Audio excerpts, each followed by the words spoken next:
Okay, we are live. Saturday night, eh? Exciting.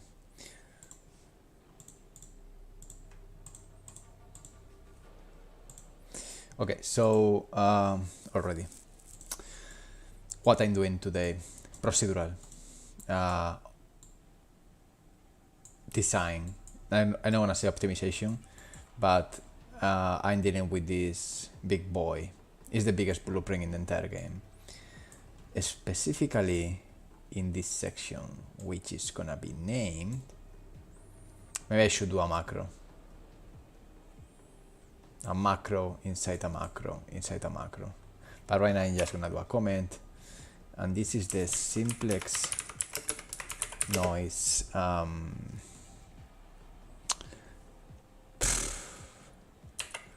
stone maze. It's not exactly a maze, but you can see what is going on behind the scenes. If I go here and I press play, there is a generation of these rocks that they produce a path, more or less, and it's using a Simplex noise. And right now I'm just prototyping how they should look, how to climb them, what to spawn on top of that, all those things. You can see all these squares, little dots that they are just checking if to spawn or not, depending on the angle of the line traces, trees that they grow on top, all those things. And obviously it's procedural, meaning that every single time I play is completely different. It's replicated, and we have all these variations with settlements on top,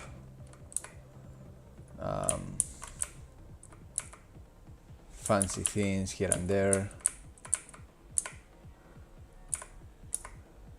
and yeah, that's a first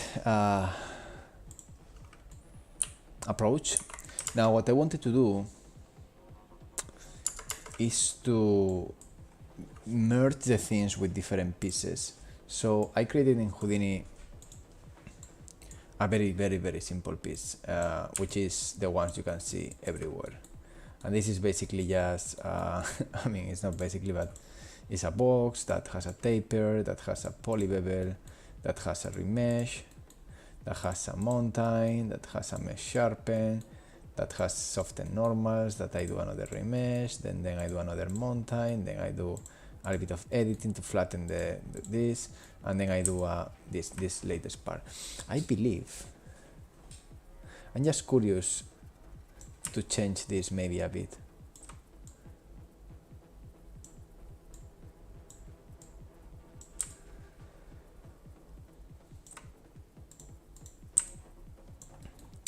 To see how it looks with different shapes, because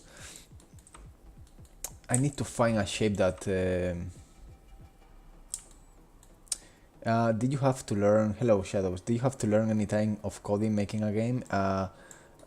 Yeah, at some point, depending on the scale of your game, you can do a game only with blueprints. That's okay. You're doing a casual game that doesn't need a lot of multiplayer, or you know, it's like mobile or something that doesn't need a lot of CPU for tick. You can use blueprints, but it is true that eventually, if you are doing a game that is a little bit bigger scale, almost in a very smooth way, you're gonna start picking up some C++ code. It's not like you jump and then you start learning C++ from scratch. It's more like, oh, I need this specific feature that maybe the engine doesn't have.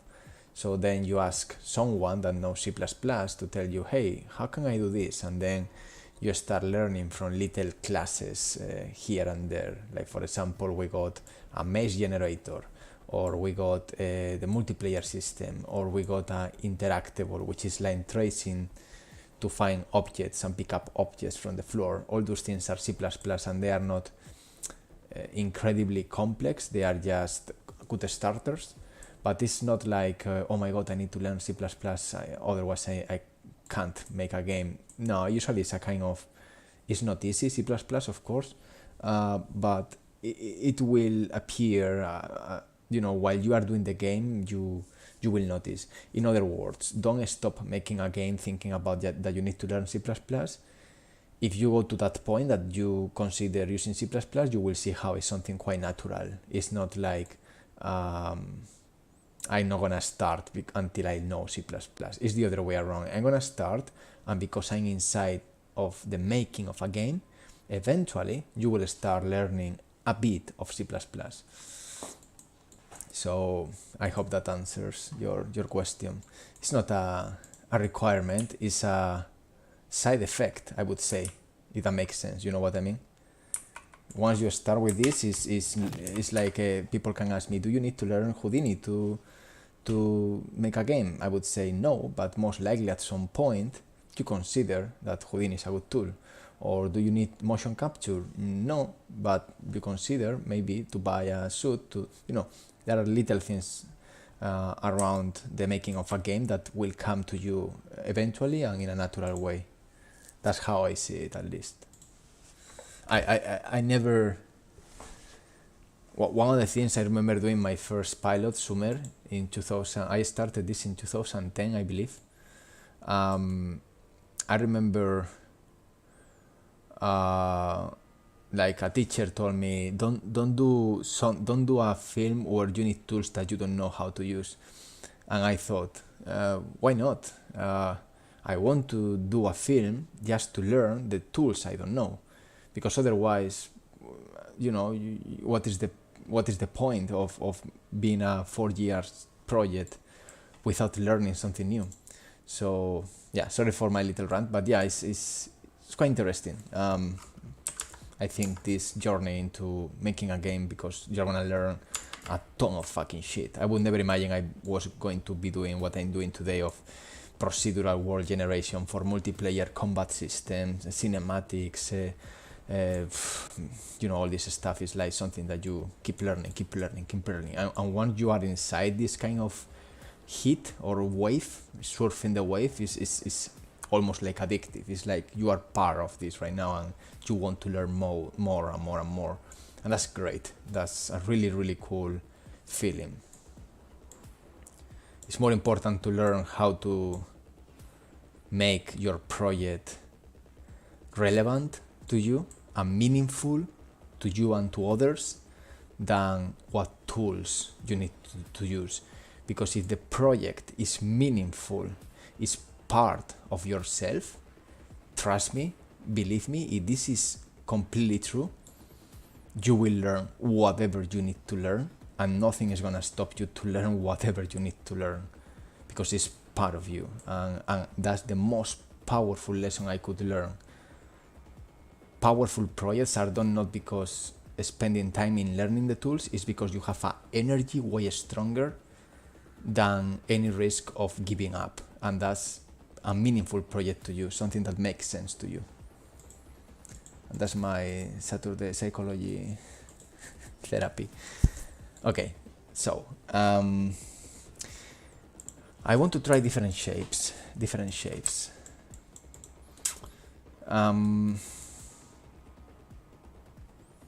Because one of the problems I see, it's not a problem, it's just I don't know how they will interact. I can test it, to be honest, to see how they interact.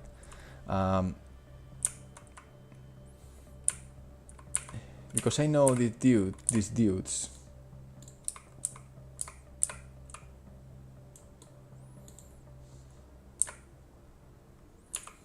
I think these houses though are very close to each other. Okay, so yeah, I wanted to change the scale of the biggest part. And to do that, here, these are the instances. This is basically, these are the stones. Right now the stones are completely the same. This is this little module there. What I want to do is the scale changes here and changes in a linear fashion. So I'm wondering if I can make this smaller here, but I want a piece that is fucking big enough, even more. So then I can spawn this when this is pretty big in X and Y, so I give more space for the houses that are on the top to have a little bit of room. Okay. I made something weird, but at the same time interesting. I don't know what I did there. What was that shit? So here, this defines the scale of X and Y, and this is defined depending on the value of the noise. And I'm surprised. Okay, let's forget about this for a second, and let me see what is going on. Only with the maze, not with the houses on top. Ooh, actually,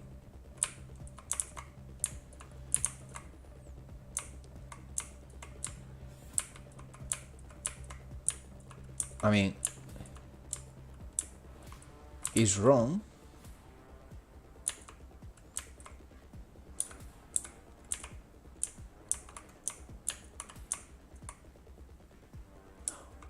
Oh,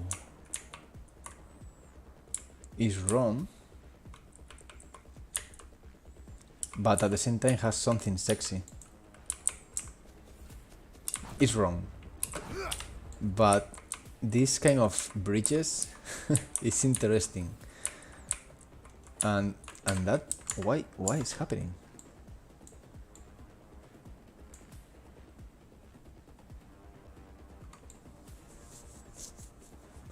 Oh, because of course the top is pretty big. So let's put this and this, 200, 600. So less bridge effect.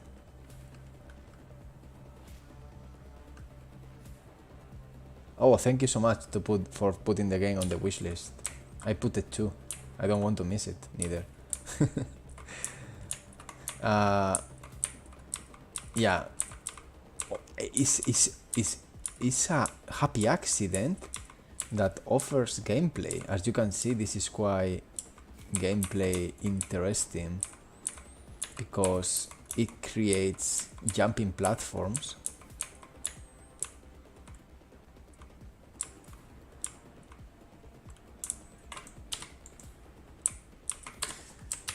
Let me see one more time.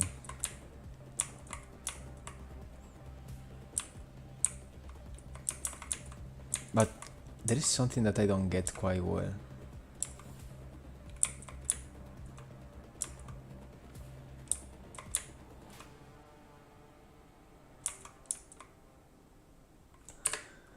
Let's simplify this a bit because I'm getting crazy and I don't understand what I'm seeing. Okay, I'm gonna put let's say 300, 300, and this 300, 600. I want to see what is the situation with this. Okay, that makes sense.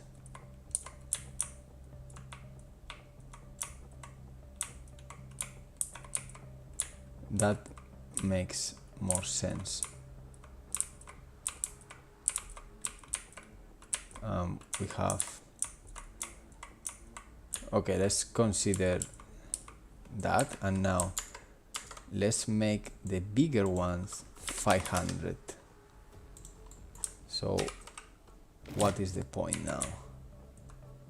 Okay, there we go. Now the higher it is, the bigger this can be. Okay, let's push it to 600 and let's leave this 300 there. I think it's a good compromise.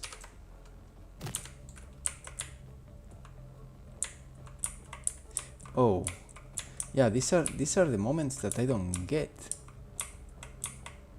The flying part.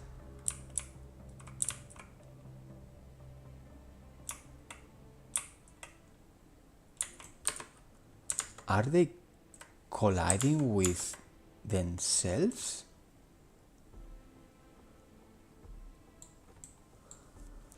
They might be colliding with themselves. There is a big chance that they are colliding with themselves. Yes, I think it's exactly that. And I didn't think about that, and that's kind of interesting because not now, but it can offer other opportunities because I can build mountains going up. Definitely this is not what I want now.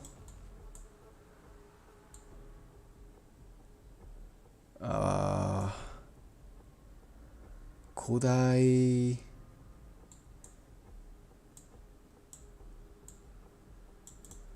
make array?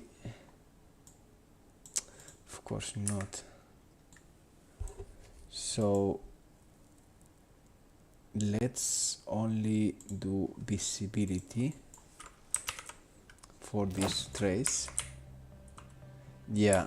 Oh, no, still broken. It's hitting that motherfucker there.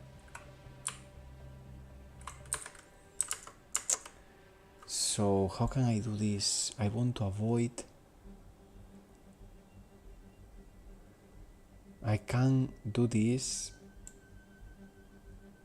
Oh, it's gonna be hard actually.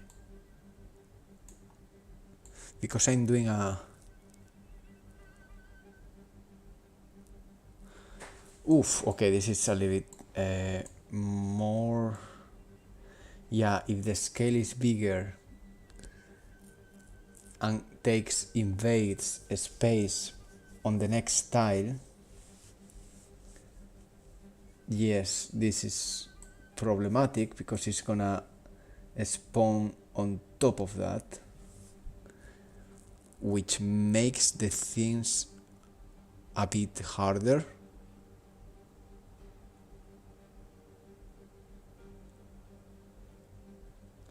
So I need to think a way around of this.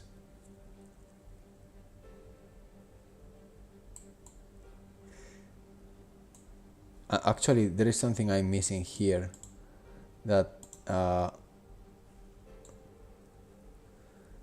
they are not doing multi-thread. So if they are not doing multi-thread, why on hell they are building up each other? Let me just go something exaggerated. Let me put this like, I don't know, 15, so they are even closer, and put this 800. Do they build each other now? Yeah, they are building on top of each other, which again is interesting. I'm not gonna say it's not interesting, but it's not what we want.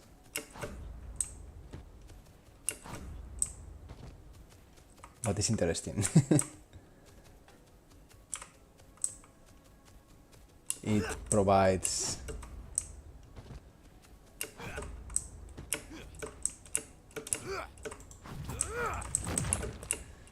that's broken. Yeah, it's interesting, but it's hard to manage, and later I don't have access to do line traces in an easy way, so I'm not completely sure. I like it though. There are some cool moments.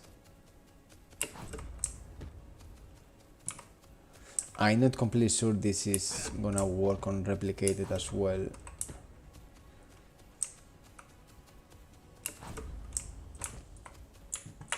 This is something.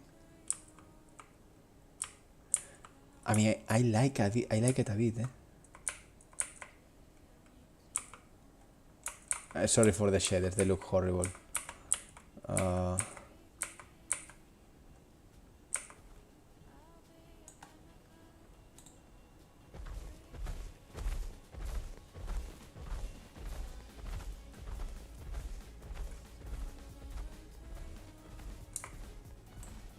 What the fuck is doing?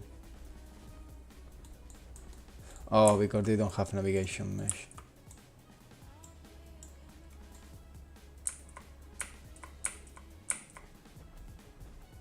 Now they have.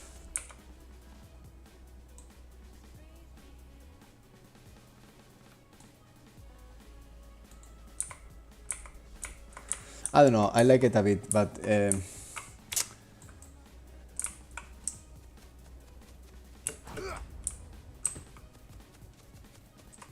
it's weird.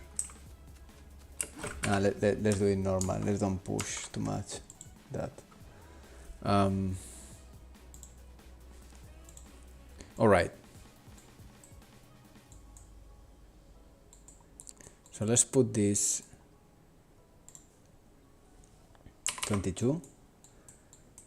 Let's put this 300, maybe 400, something like this. I just can't take the risk of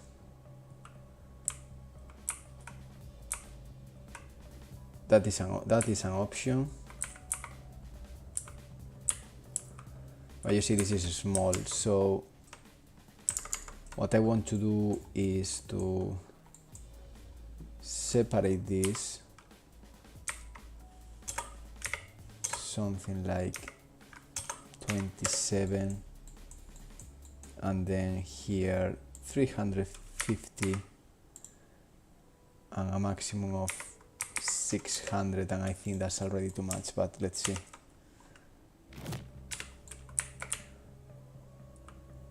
No, that's good. That's good. We have some arenas and we got big spots.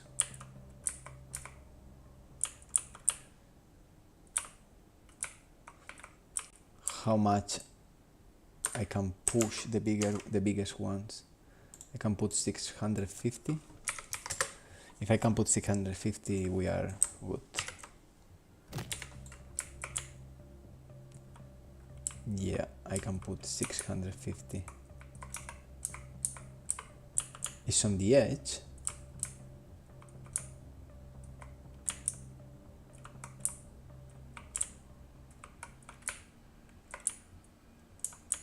But it's good. Let's go for that one. 650. And now we build the houses if the tile is bigger than 620. I don't want a lot of houses holding in the air because we do another pass for ground settlements. So we got this one there in the biggest piece, and we need also to raise this a bit. Okay, let's be more fair and let's say 600. We can raise this a bit more, I believe, around 500 each. It's a proportion. I can do a lane trades, but right now I'm just doing eyeballing this by kind of a linear ramp. So we got some settlements. They are cool. And then we got this one. He's cool for the first pass. I hate these towers a lot. I think they are shit and I'm gonna remove them, at least for now, until I find an asset that makes sense, because this is crap. And the guy is this one.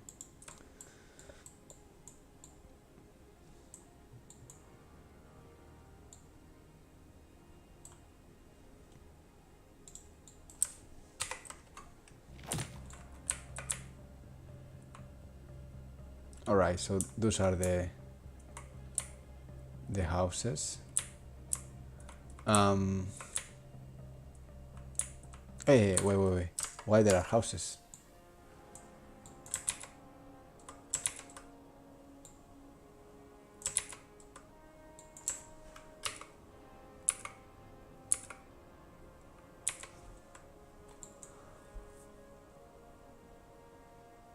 Oh, sorry, my bad.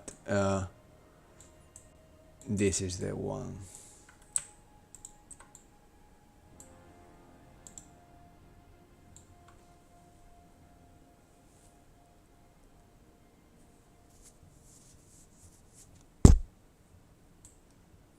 I'm gonna check a little bit in this space. This is what spawns the. I can show. It's a double check to avoid houses colliding objects. So you can see here when I do the procedural map, when the houses want to spawn, they do these checks, and they will only spawn if they find a good spot. And as you can see, it's becoming harder and harder to find a good spot. I expected that. One thing I can do, I'm gonna go here to false directly, and here, yeah, I can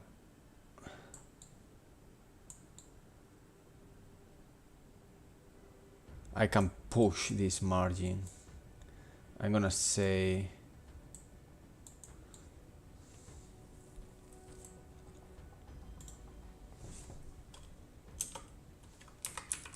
I'm gonna put something like this. This is a lot, but I want to see if it's able to find a good spot. So I will see a lot of, actually not a lot. So this is a problem because there is not a single house there.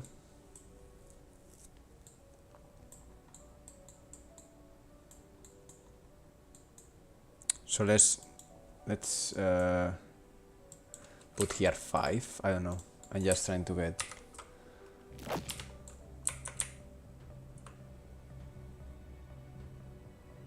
Oh, excuse me?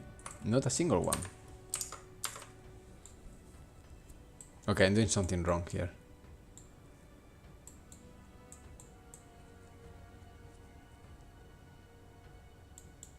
I don't give a fuck about this, to be honest. And you can put 0.5. But it's failing in the first one. As long this is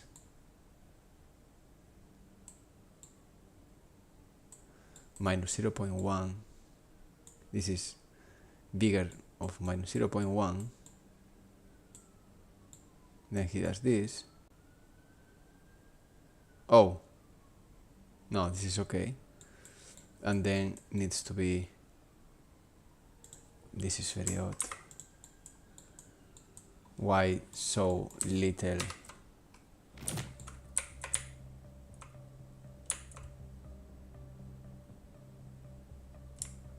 Okay, this is broken.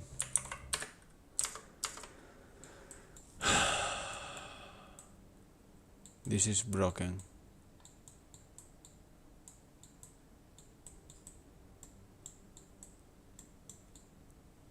Oh. Oh. I'm stupid.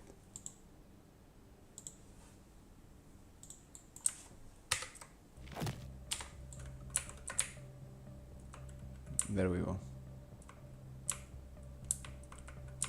And yeah, he doesn't find. I mean, being honest with you, I think this is a good spot, for example. This is a good spot.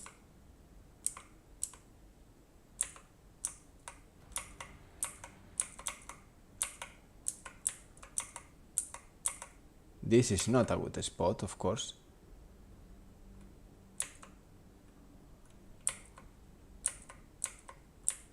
But some of them are good spots. I think I'm being very pushy with that. So what I'm gonna do is to take this and let's put this in the macro. And this is the difference threshold.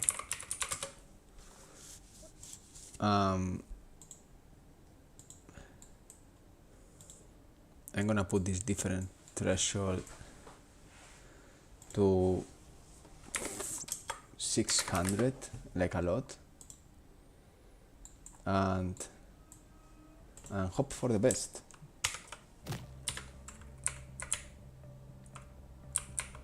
Yeah, now they spawn more.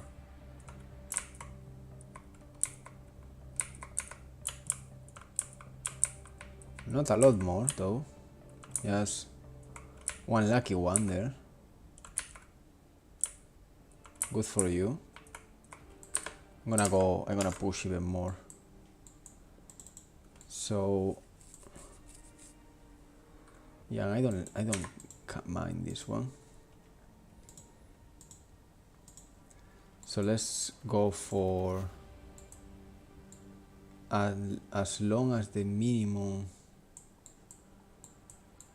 and maximum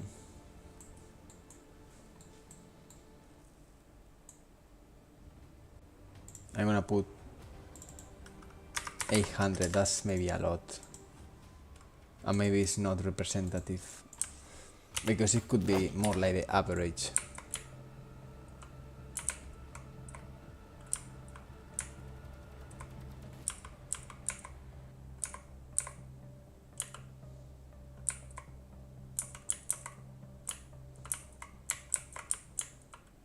Yeah, now it's very hard to get settlements. So one thing I'm gonna do is to reduce a bit. I don't like to do this, but I want to reduce a bit the... Yeah. This.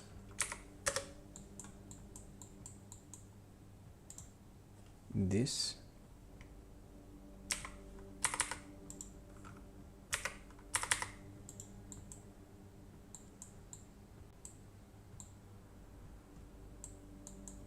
I'm gonna put here something like this.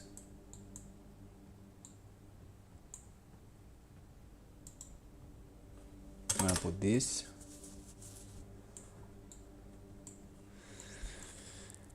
And then the tile is only built if this is bigger than 0.25. And also I want to change this scale back to 100 minimum, 600 maximum. So there's gonna be more difference now.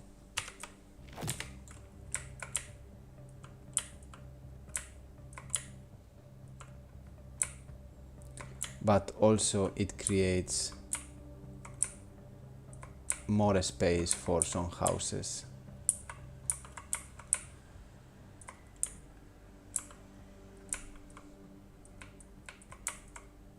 What I don't see now are totems. So let's see what happened with the totems, because the totems disappear. So in the almost the first one of the first stage, I got this module.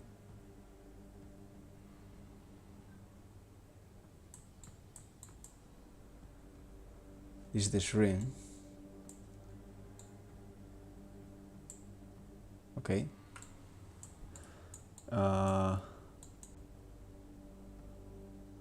And this is the other. Oh, I see. Different threshold. Let's say 300, maybe.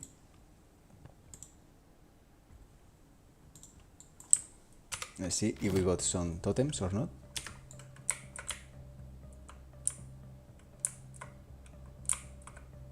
I don't see a single one.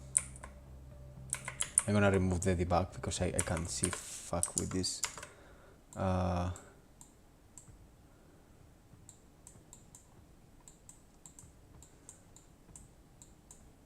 Let's remove this and let's see if the totems appear or not.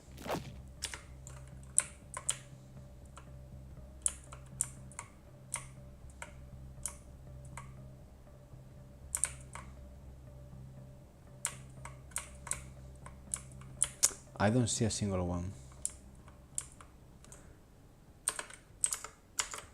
Let's put this in debug for the totems. No, not this one. This one. And let's put here only this. So we see the draws for the totems.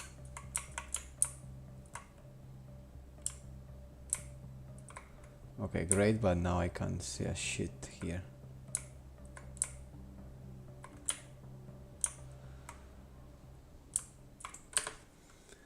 Okay, we need to think about this. We need to create specific pieces that they are even flatter than this. Otherwise, the totems and places that need more space are not gonna spawn. So what we need to do is to, I can leave this piece, that's okay. Let's just create another style of piece, like for example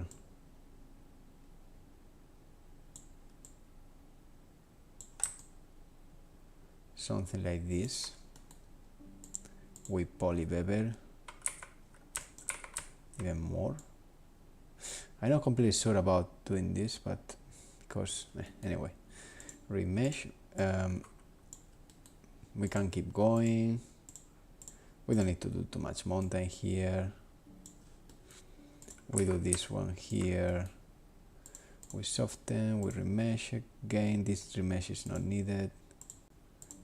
Maybe it is a bit. Now this mountain, I want to, because I'm gonna do a BDB, I don't care too much, because what I'm gonna do now, I'm gonna go for the Manhattan, this one, and let's go this in positive. Let's make this something like this.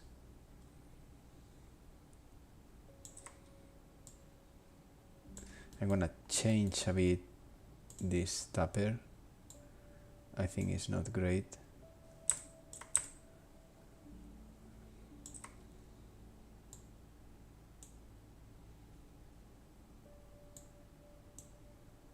I want to make just this a bit bigger in the top, like so. Just sub-blocking. And now with all this done, here, I'm gonna turn this, well first let me just even polish the, we can add some roughness there, and lacunarity, something like this. That's pretty okay. That's pretty okay. And now we are gonna convert this PDB from polygons, and we will have this cloud, and we can go voxel size maybe 0.02 or even 0.1, why not? And now this is the important part. I'm gonna create a box. I'm gonna move this box around here. Oops. Around here. Come on. Something like this. This a little bit bigger. And maybe you already can guess where I'm going. Oh, fucking stupid.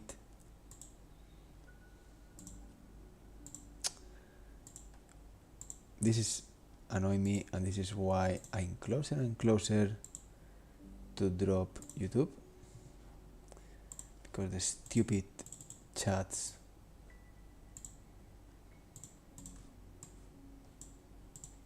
Okay, fixed. Let's report.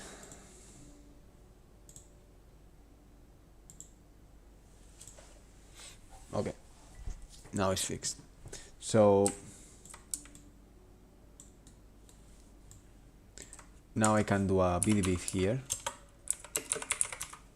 BDB from polygons, and we will have something like this. So let's reduce this a bit as well, like so. And now we can do a subtract BDB, and we got the require A, and then we got this, and then the magic happens. So now we got a flatter surface there, and we are gonna convert BDB to polygons. We got something like this, which offers flatter tiles that will help to spawn things better. But now we can also, for example, lab edges damage, which is interesting when it works. It's interesting but extremely slow because it's doing a BDB operation, but I wanted to use it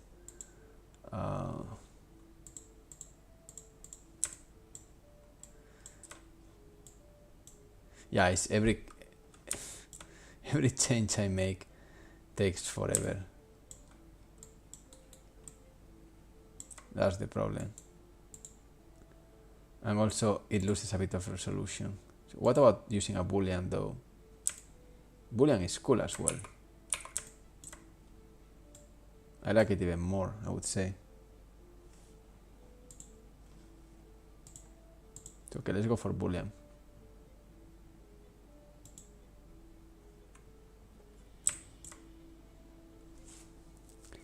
Yeah, that's cool.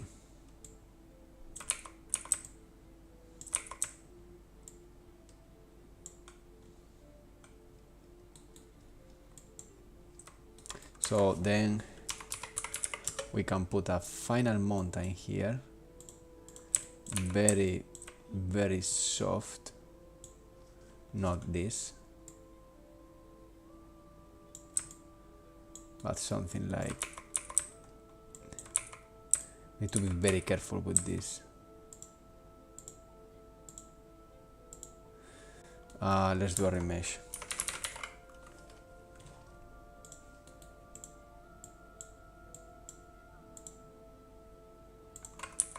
Maybe not this remesh, maybe something like this, maybe even something like this.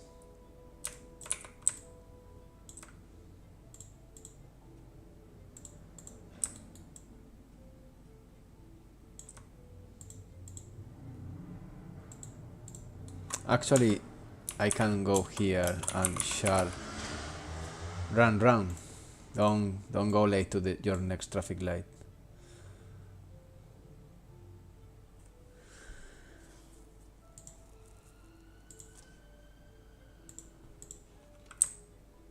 Yeah, this is a really cool node always.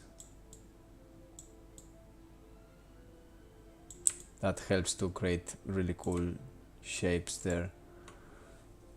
And then I can damage this and I can do a remesh. Yeah, it's a lot of this. Oh man, that broke everything.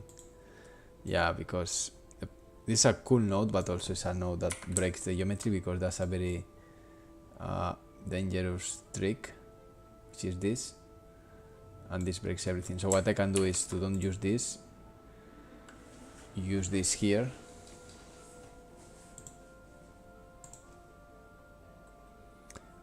I can try maybe this now here. I think it's gonna break it as well. Actually, it didn't break it, so that's kind of cool. And then we can use a normal labs, soften from labs, to see how everything looks, and I think it's interesting. Not great, but again, it's just a little experiment to have a very flat surface there. We can divide this to see how it would be in the engine. Maybe we can just add a very soft noise. Nothing that breaks things, definitely not this. It's something like just a hint. I can do even this.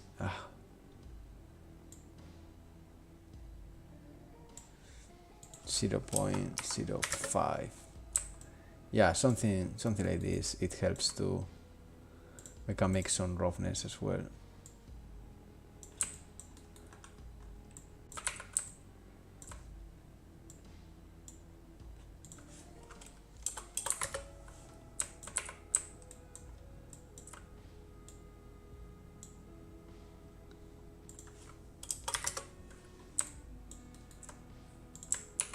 Let's take this boy and let's put it here.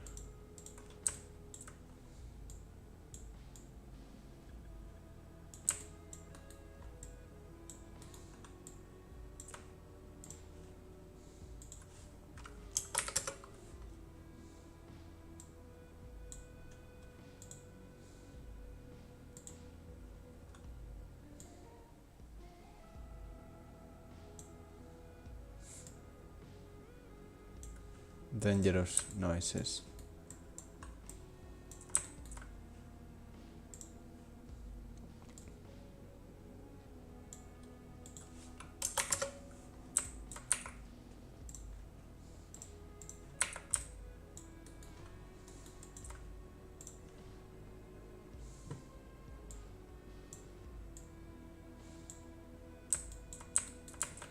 All right, we got this.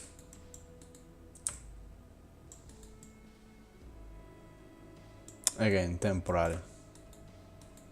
I can always go here and change this noise and see another variation.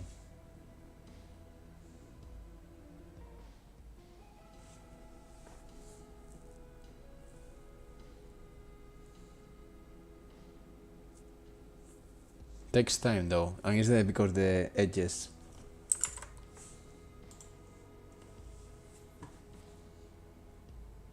All right.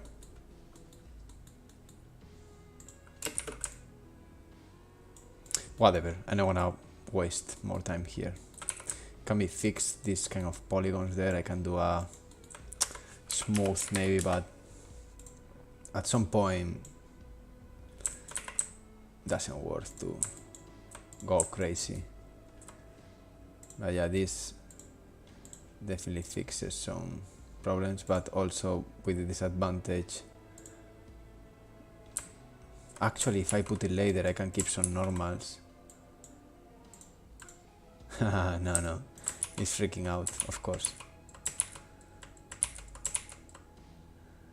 Okay, so this can be something like very soft, yes, this.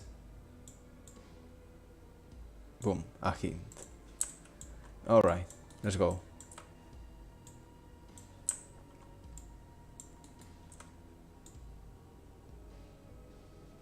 Yeah, something like this. That should work. So the final step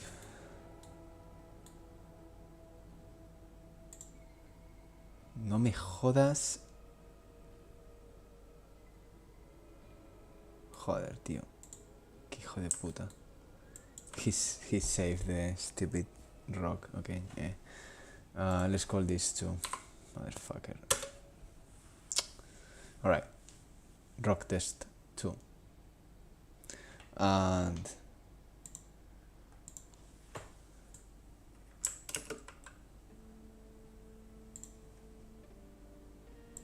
let's bring it.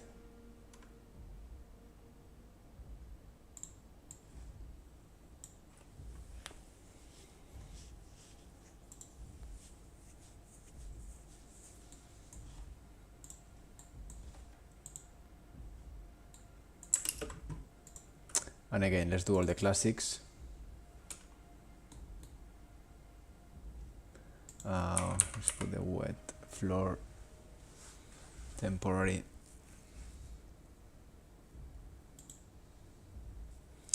Let's custom this and add the collision to damage. Let's complex collision. Let's nanite him. Apply changes. And now that this is super flat, and I think I don't miss anything here,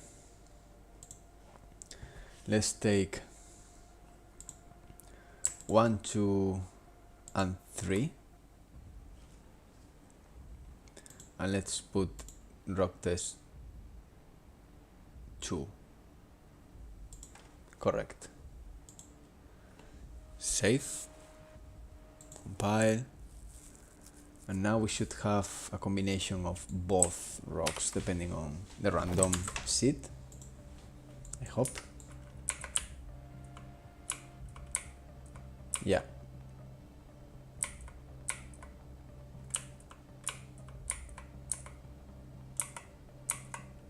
I'm a bit confused though. Is this the other rock? Why so? Wait. Oh, no, wait. Oh, I'm stupid. Forget what I did here.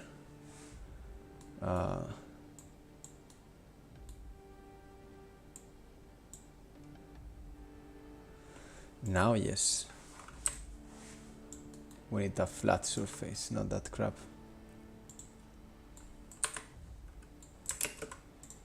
So let's import this.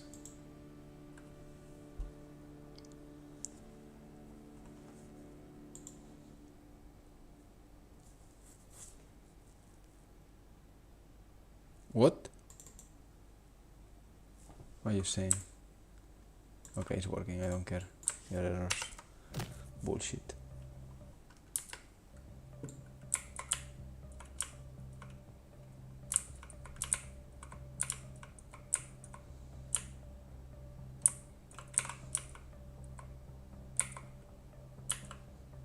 Alright, now yes.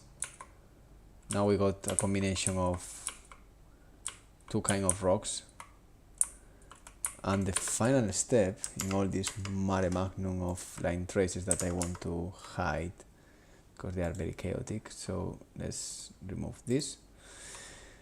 The last thing I wanted to do is in the maze generator here, I want to rotate slightly minus 20, even maybe minus 12, something like that. Just a hint to break the illusion of a maze a bit.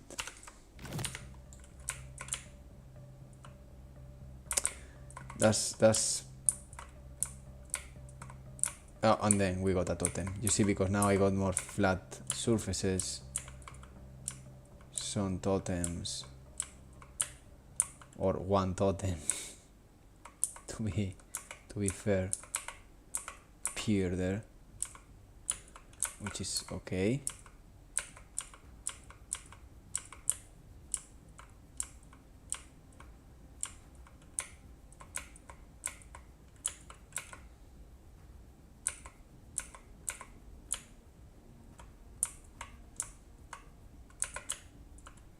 And I think I can increase now a bit the rotation. I think actually minus 20 is a good number. And I can reduce the houses now because they are a lot, like a lot.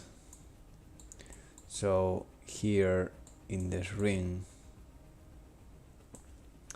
I'm gonna put the threshold around 600, and you only happen until 0 point, or like maybe, I don't know, 0.5. I'm not sure. Let's see.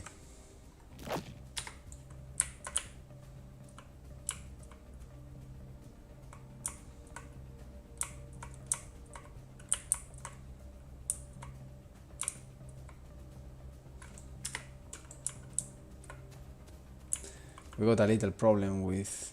Oh, I need to do UVs. I forgot that.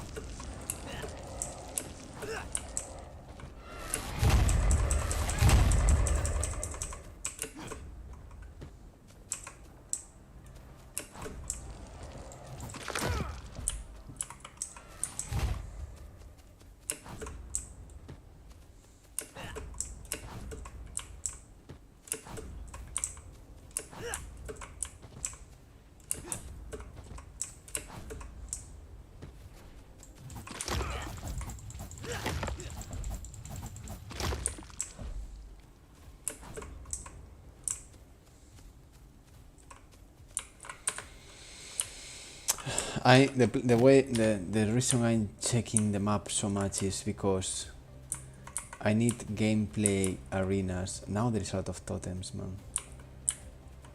That's too much.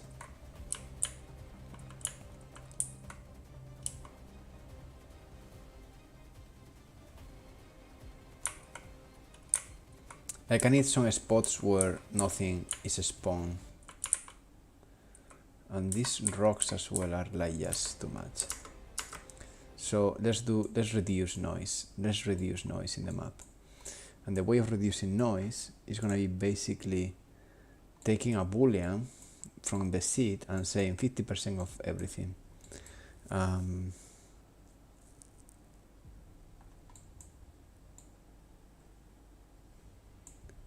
So this is for the actor, and this is...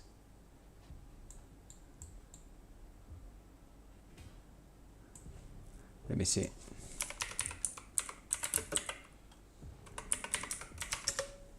Oh.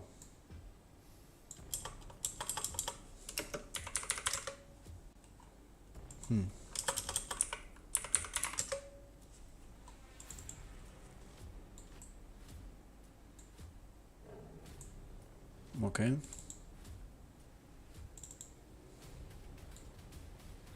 But for grass.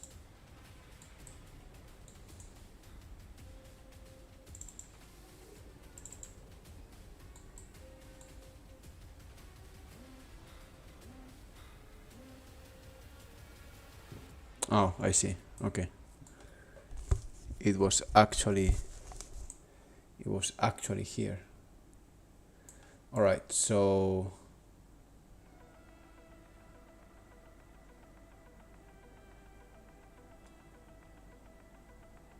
yes, I'm gonna put this as a boolean here. So this is 50% of chances, at least for the big totems. Now the other thing that pissed me off is this other guy.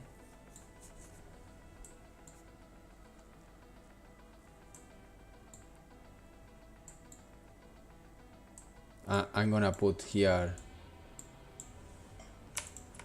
another beautiful boolean from a stream.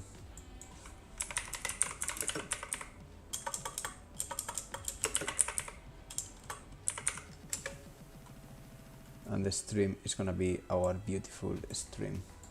So 50% of eggs and 50% of these stupid rocks that I hate.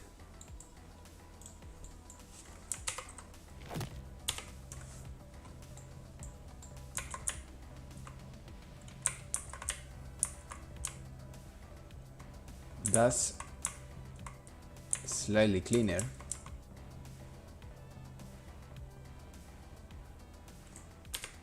Now there is a new thing that I think bothers me a bit, but I like that now everything feels a little bit cleaner in terms of level design. I know where I am. I have some eggs here.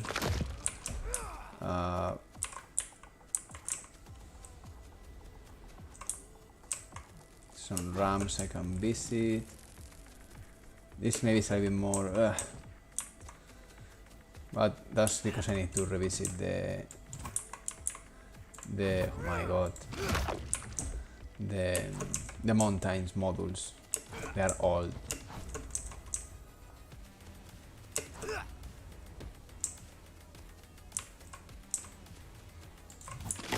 Okay, that's more or less.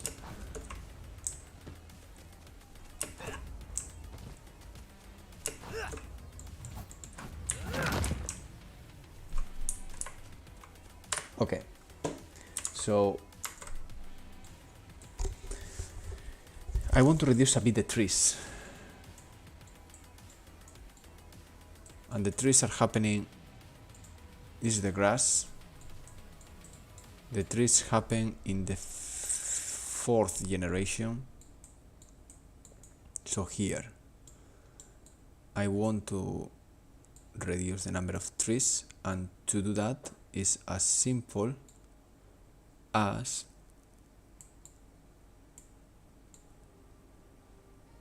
this.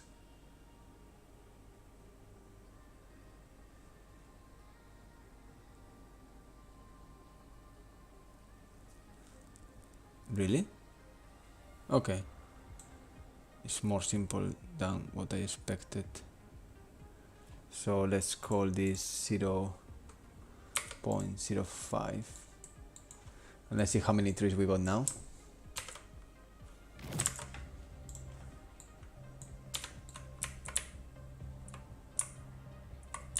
Less trees. I like the trees, but sometimes it's just too much. So now that we have this a little more reduced in the scale of the trees, we are taking this number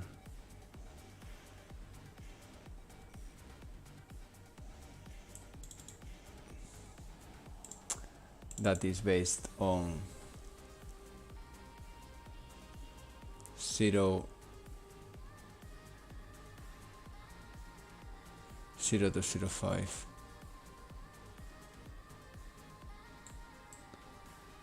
So we are gonna yeah, this is annoying.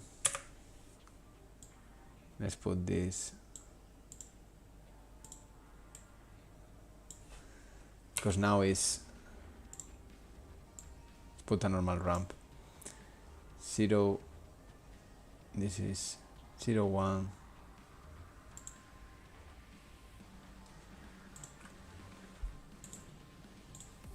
So that should remap the trees scale.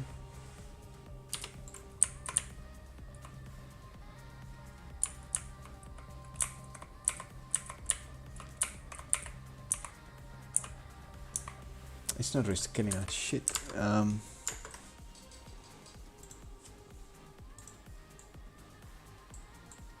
Let's do it. Let's do this manually. Let's take this value. Clamp float, and the numbers now is 0.05 and 0.1. 0.05 and 0.1. This is I need to use exactly the same ramp or a float range. So here I can do this, not clamp, sorry, I'm stupid. I don't know why I put a clamp. It's a clamp float map range clamp float, and this goes here, and here I say 0.05 and 0.1. And now the scale 0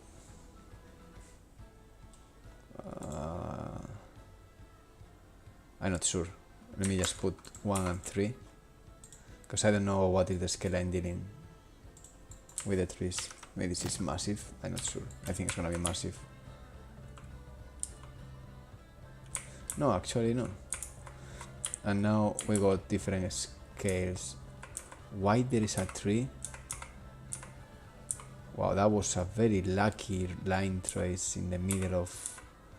Motherfucker. How you went there? I think also is because there's rains.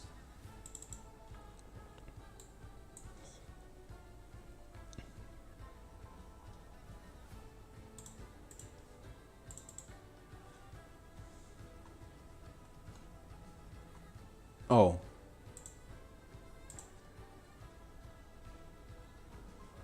This should block this and definitely damage.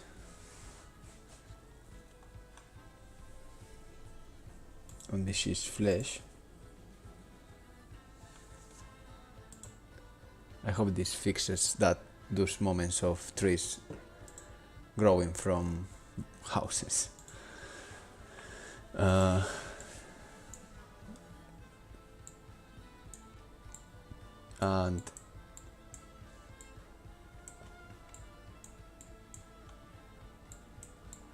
And this I'm gonna make even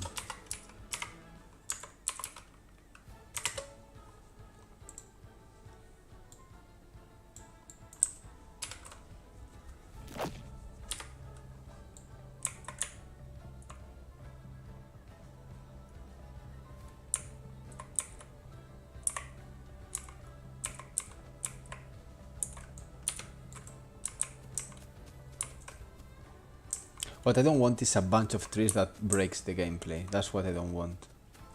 And these ones already annoy me a bit, but what can I do? And why they are so together? Why they are so stupidly together? So let's separate them. Let's put here 12.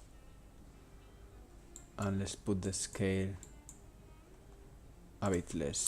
2.5 and 0.5. Fuck it.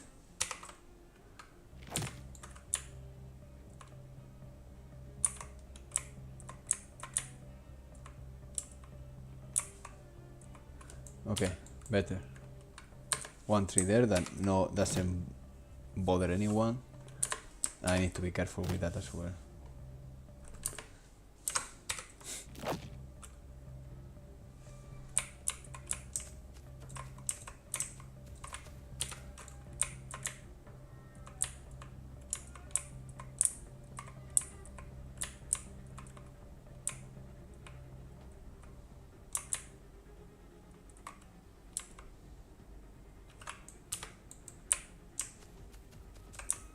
Okay, I'm starting to like more this feeling.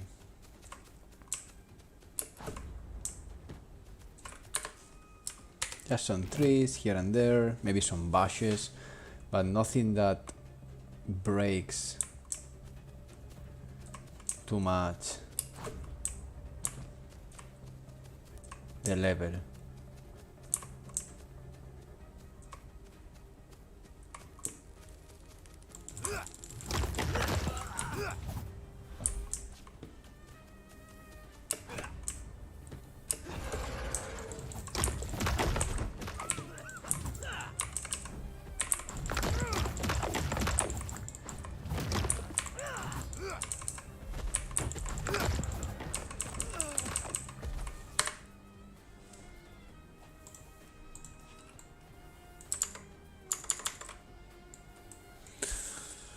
Okay.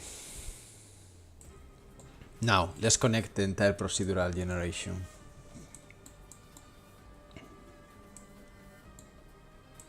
No, before that, let's make sure that this works in pawn and raycast, because otherwise we might have problems. Yeah, this is better.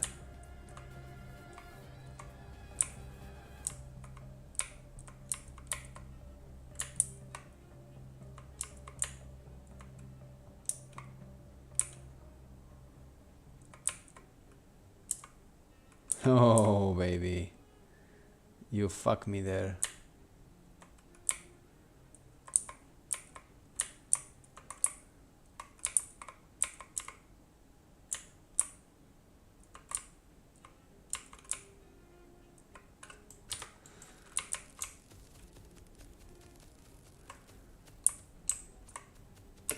Okay, let's connect the entire procedural generation.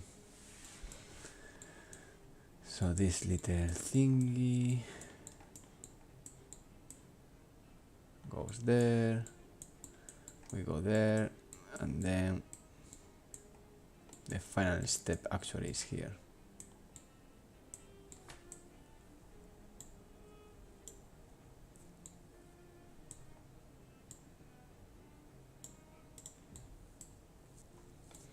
And let's put also this here and hope it works.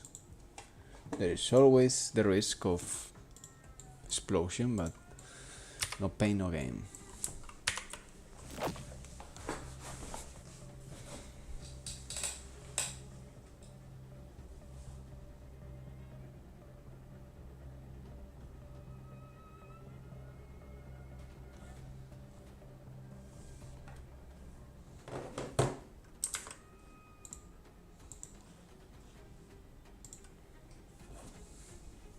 Should take 40 seconds. Again, in Pi is around 20 seconds, double speed, sometimes triple speed, but in Pi, in pack game.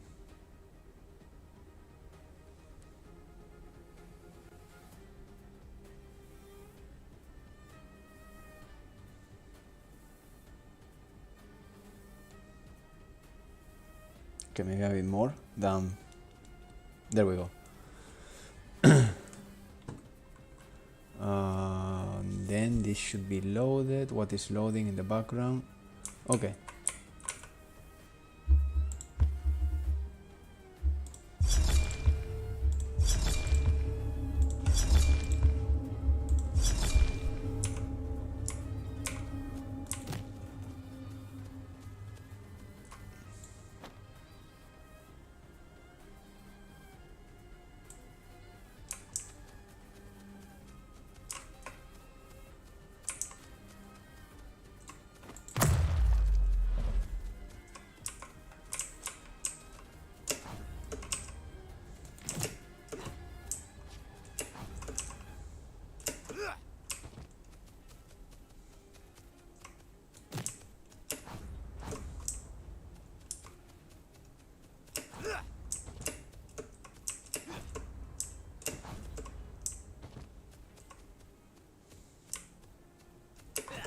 Hey, why you're flying? Oh, I need to adjust. Okay, I can fix that. Nothing crazy.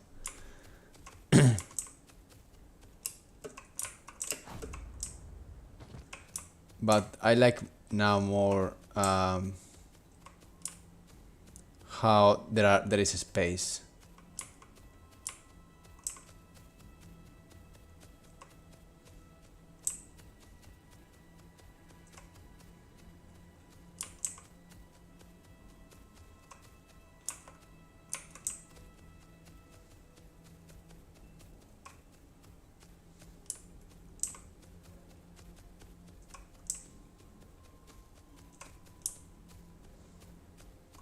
There is a space, and that's cool.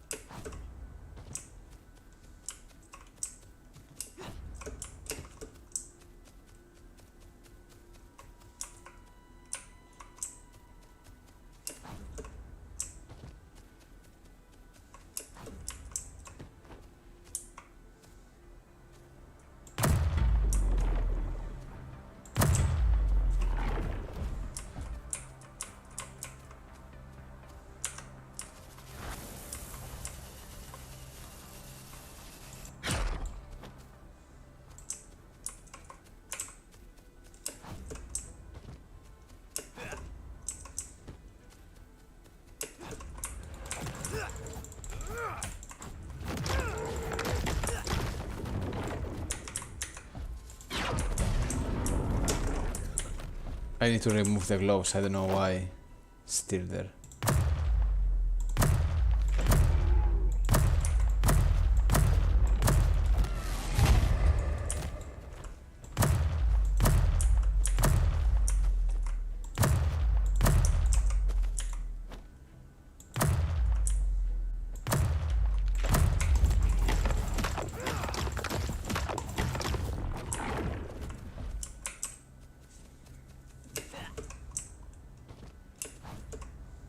Okay, we got a problem. Ah, no. What? Wait a second. So why we got these dudes? Oh.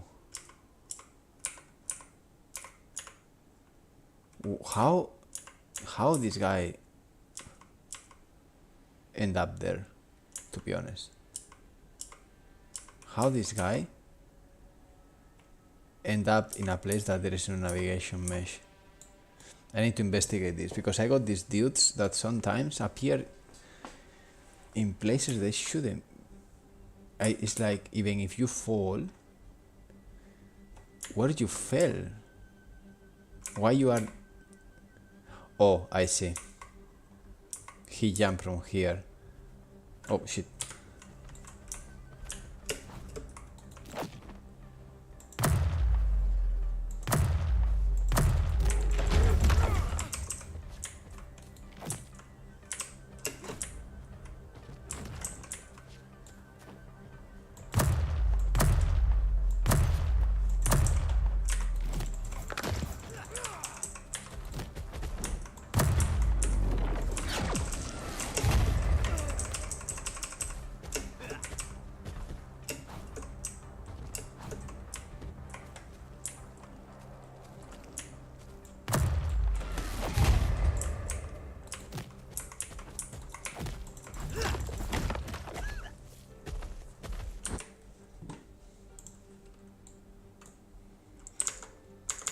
Okay, so the little fix is the houses are quite high now.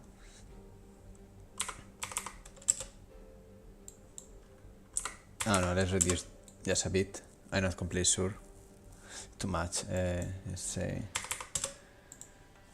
I'm just not sure why they are floating so much.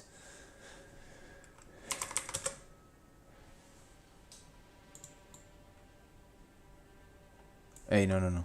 2000 and 3000. Okay. And the other problem is the AI jumping to no navigation mesh places. Oh man, that's annoying, eh?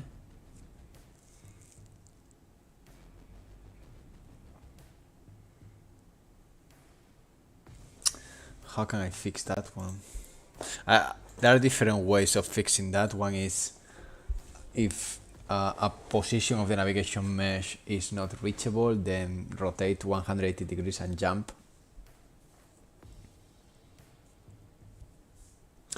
This happens, let me see, let's play a game. This happens because there are some groups of AIs that when they are spawned, hey Hans, how are you? When they spawn, they start doing something and then they jump out of the houses, of the settlements. And when they jump, they could jump to anywhere. And that's something I didn't consider. Which makes the things a more headache. So let me see now what happens there.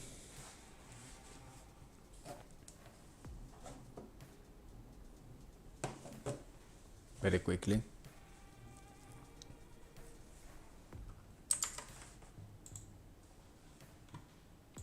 But yeah, that's a little bit of a problem there. Okay.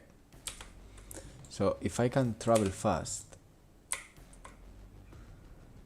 look, these guys.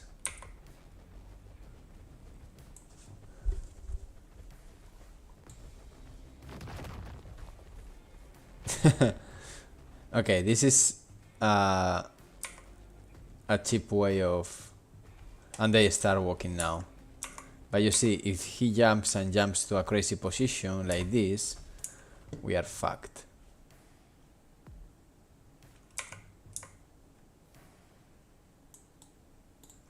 So I need to think about that a bit.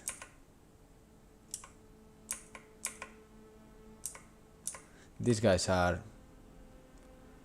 more educated.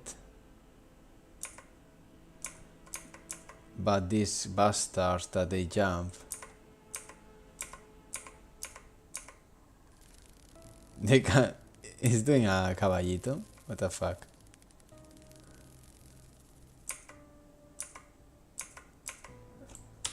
Anyway.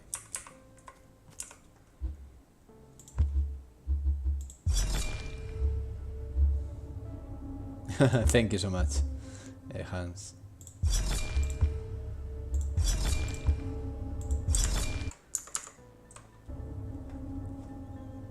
I close this crap.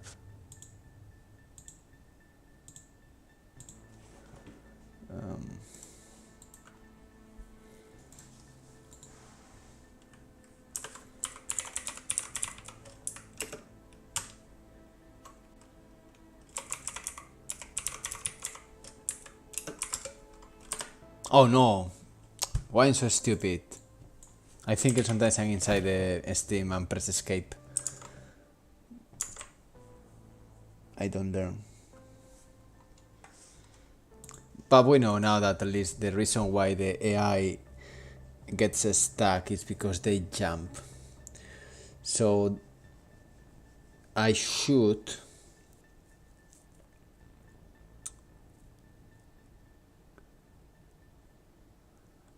do something about that.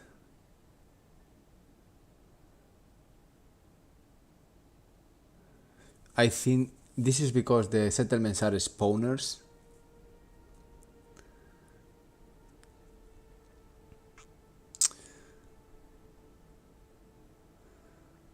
And maybe the settlements shouldn't be spawners. But the problem, I want to differentiate between the spawners that they are in the hills and the spawners that they are in the floor. So the spawners like this one I got in front of me, that's a safe spot.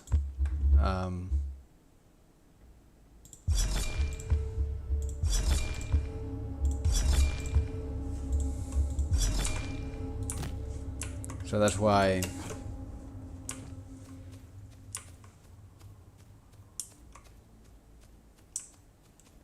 this is a perfect safe spot to spawn AI, because they just go down and they just move to the level, no problems.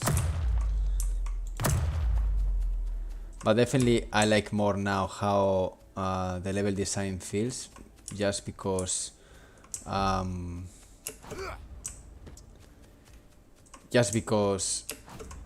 it's flatter and you feel arenas, and that's what I wanted. Look, look, these bastards. Now it feels better. The depth feels better. The distance feels better. They didn't hear me, that's great. Oh shit.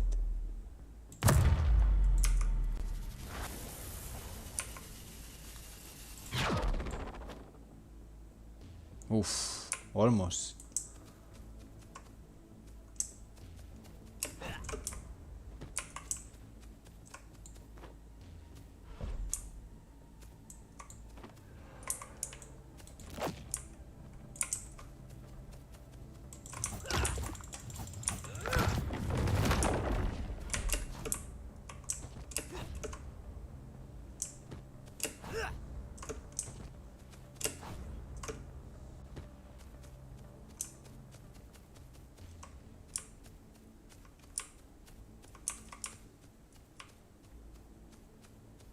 Yeah, in general it feels better.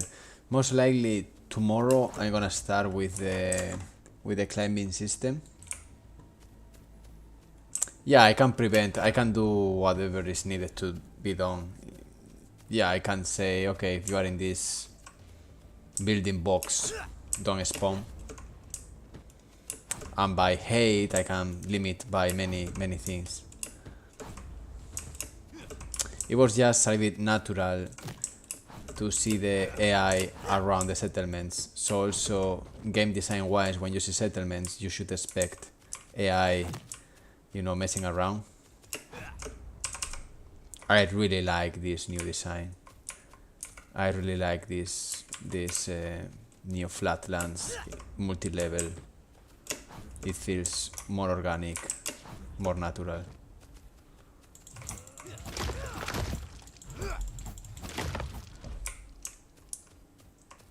And also you can get to the heights and say, okay, I want to go there.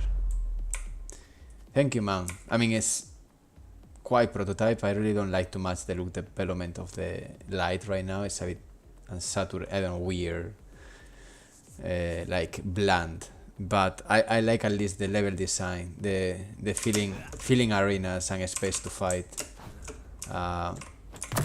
It's because today I was playing with my girlfriend and we noticed that the combat feels okay, but one of the problems is you go backwards, you know, and you are bumping to things all the time, you know, like this tree, you know, and shit like that. So now it's more like, I don't know, you notice, a little bit like a maze. I can even push this a bit more. Yeah, in fact, I'm gonna push it a bit more in the next one.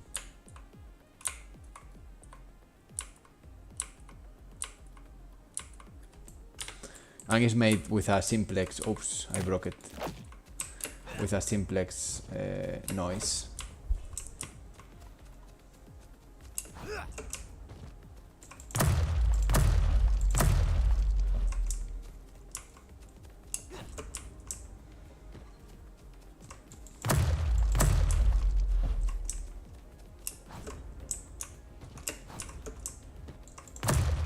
I need to fix that house as well.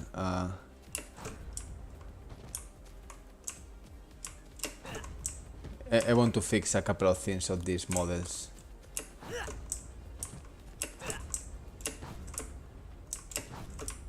Is there people there? I think I've been there. I'm just doing circles stupidly. But yeah, let's do that. Let's fix the... I think I want more... a little bit more verticality. A bit more. In fact, I could do another piece very quickly that provides a little tunnel.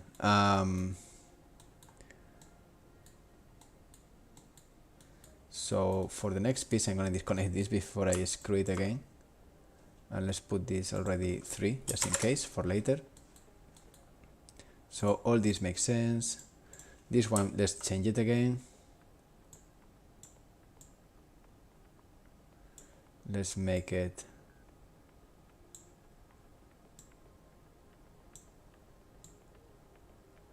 maybe this one, let's make it like this. Let's do the bridge here.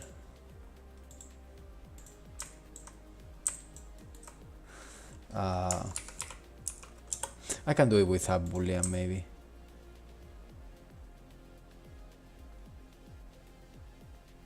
Yeah, let's make it with a boolean.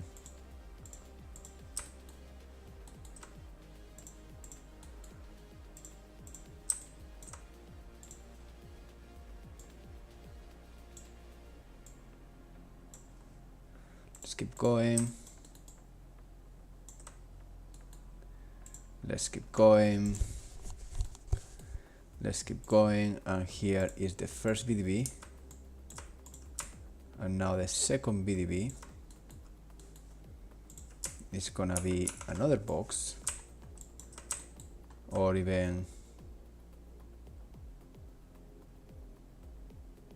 could be a... yeah, let's make another box and then I can just do maybe a little bit of noise or something. So let's put this here, here,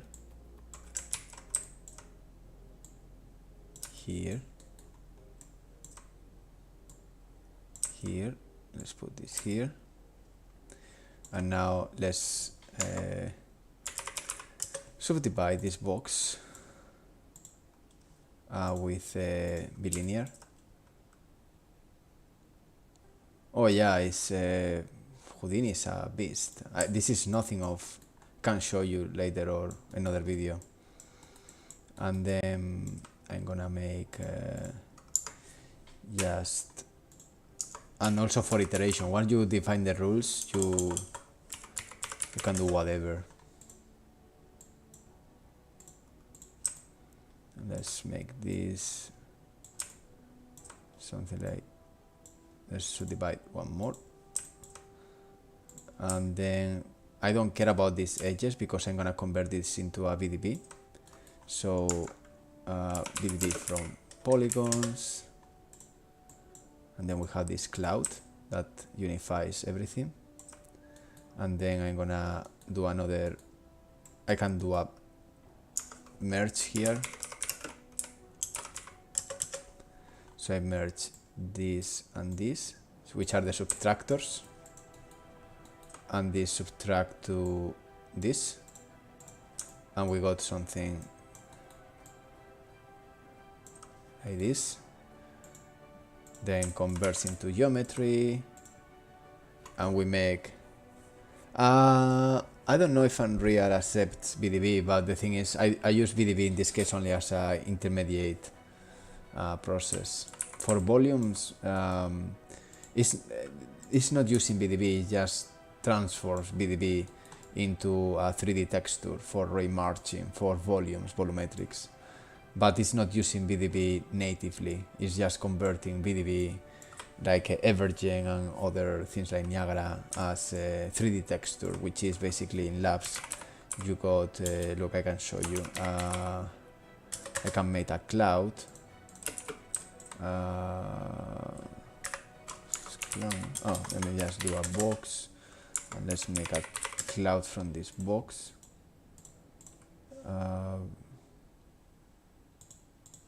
And let's make a noise. Hey Ruben, how are you? Let's make a cloud noise here.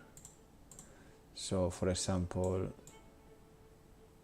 I mean it's shit, okay, because I made a, but let's imagine, a cloud, and then what I can do is labs texture, volume texture export, which basically takes the volume, converts this volume into ray margin. So this is what you can send to the engine in order to do a volume. It's basically what I got in the clouds, which is a very cheap version of that. These clouds, more or less, are just 3D textures basically. And you can see here that the shape is slicing as many pieces as you want here. You want less, you can do less, you know, 4. So that's the entire cloud in 4 slices, and so on and so forth. And also the resolution, you can put more resolution if you want. You can go like something like this. You want way more resolution. So this is what you use in the engine, not VDB per se. VDB translates, I think there are some plugins that translates VDB into ray marching for this. And for modeling, no. For modeling, I think, no, not really. So here I just translate this. Now the good thing is I can control whatever I want. If I want this cave to be thinner, oops.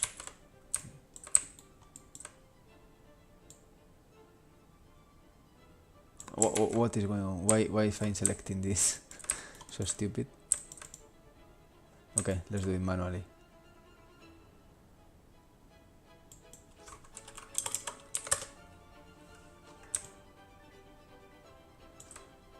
It's interesting, the hole as well. Let's say something like this.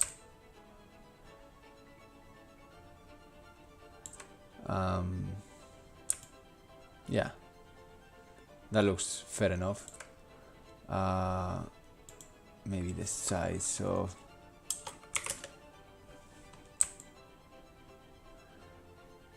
Okay. And now we can play around maybe with the mountain a bit. We can even change the size. No, maybe the size, no.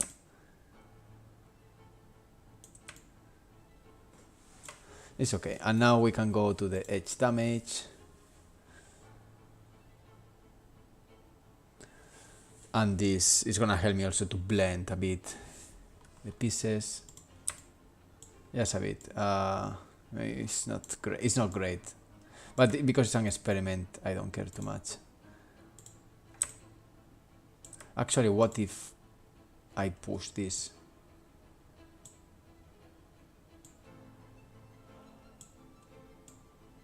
Nah. It doesn't do a great job.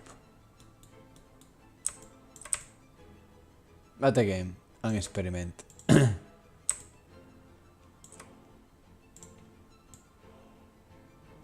I don't like this.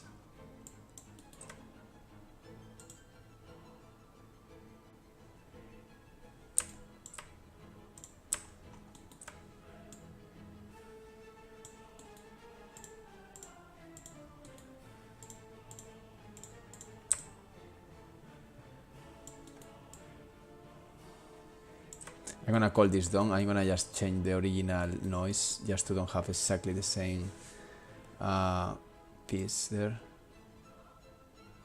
Oh no, not this one. I'm stupid. Fuck. Ya te envié el email. Me encanta cómo hace las nubes fácil. Thank you. Vale, ya lo echaré un vistazo.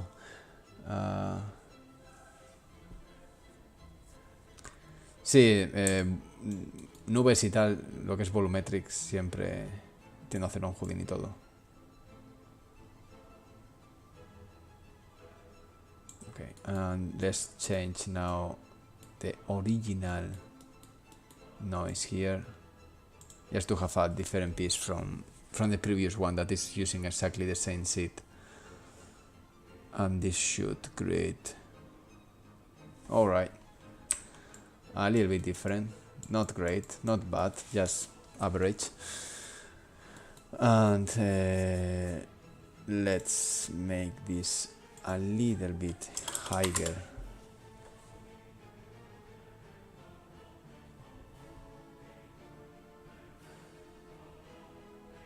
Okay, that's better. I like the idea.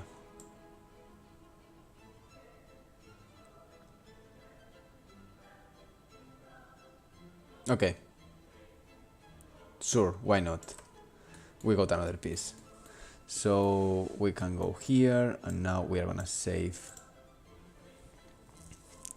number 3 there. Fuck it.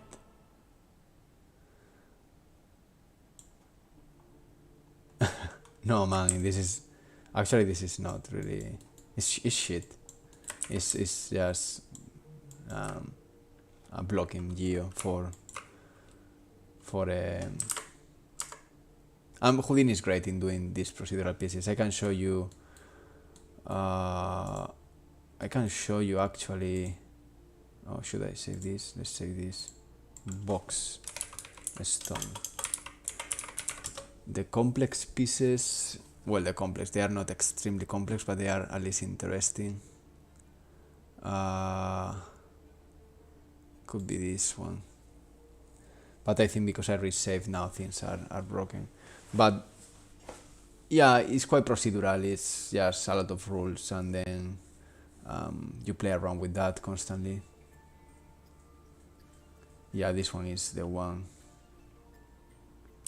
And the good thing is that once you got something established in a specific model, you can iterate forever. So here, for example, I'm making a hexagon, then I'm grouping the hexagon, I'm poly-extruding to the sides, then I do a random selection, meaning that every single time has a random selection, then I poly-extrude, that creates different variations of different heights, each of them. I group them, I do a jitter, just if it's like rocks or something. I do another point jitter, then I don't know what the fuck I'm doing there, things things in general. Here I do a mountain. Let's see what we got around here. So yeah, you see at this point I got a kind of first blocking pass of VDBs with caves and shit. Then I delete the small parts, so I only have one mesh. Then I do a remesh here. I started working with a speed tree, but now I'm using Pivot Painter. I can show you how to build a tree in literally 2 minutes. I'm ready for using in Pivot Painter. All these trees you see here now, finally, they are not a speed tree. They are Houdini with not this one. This one was a speed tree, but the new ones, if I find them, where is the, oh, these ones are a speed tree, and they look gorgeous because they move a lot, and it's all a speed tree. Oh, sorry, it's all a Houdini. Even the roots move with world position offset. So yeah, I have way more control now in Houdini. I can show you. It's very, I mean, not super easy, but neither super complex. So okay, I do, you know, like, okay, all this modeling, and I got these rocks now. And these are like more complex pieces. These are like what happens in the tile. And the thing is, every single time I move this, I'm gonna have a new iteration of everything. I don't need to remodel anything. No, the tree you see there is only Houdini. I'm gonna cancel my subscription to a speed tree because I found now a way easier way of doing trees with a lot of control of whatever I want to put. If I want to put pineapples, I can put pineapples. If I want to put aliens hanging out on the tree, I can put that. If I want to put larvae, eggs, anything, I can. It's more, you know, speed tree is quite based on trees. Because I want to do a kind of biopunk universe, I need to have completely creative freedom. And yeah, you see now I have another version, all that. So a speed tree. So if I go here, I can do a tree controller as a starting point. Then I can do a trunk generator. So we start with the trunk, and here we got a trunk. But this trunk, I'm gonna start simple and then branches. Actually, let's make with this one branches, and we connect this here. Okay, so now we will have branches. If we want more branches, let me just reduce a little bit the different things. This is the controller. The very first one is the controller. So what I want to do is here only normal blending, and I want to put the resolution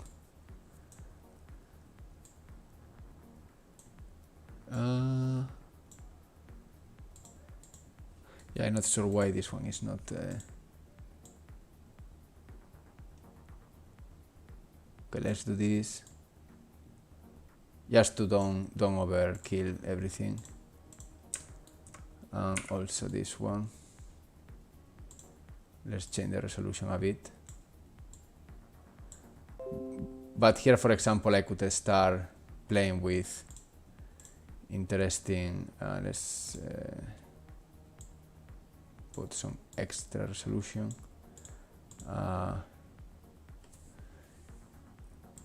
I can start playing here with different parameters, gravity, anything I need, to be honest. I can go to tropism here and start blending the things around, and then I can go here and create branches from branches and do whatever I need to do. Like this one, for example. Oh, these ones I want to create gravity going up, like veins or whatever. But I want the gravity to start from the very beginning, or sorry, or I don't know. Yeah, something like that.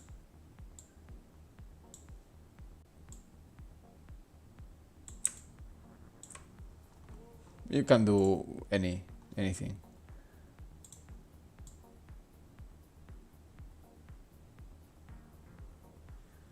Anything you want. And then you can add leaves. You have here the same pattern, and this is not gonna do anything special more than adding leaves, but also what you can do is you have a leaf generator, which is this beautiful thing that you can even control to make your own leaves as you please. You can fold them, you can bend them, and then you can connect these leaves here, and then you have leaves.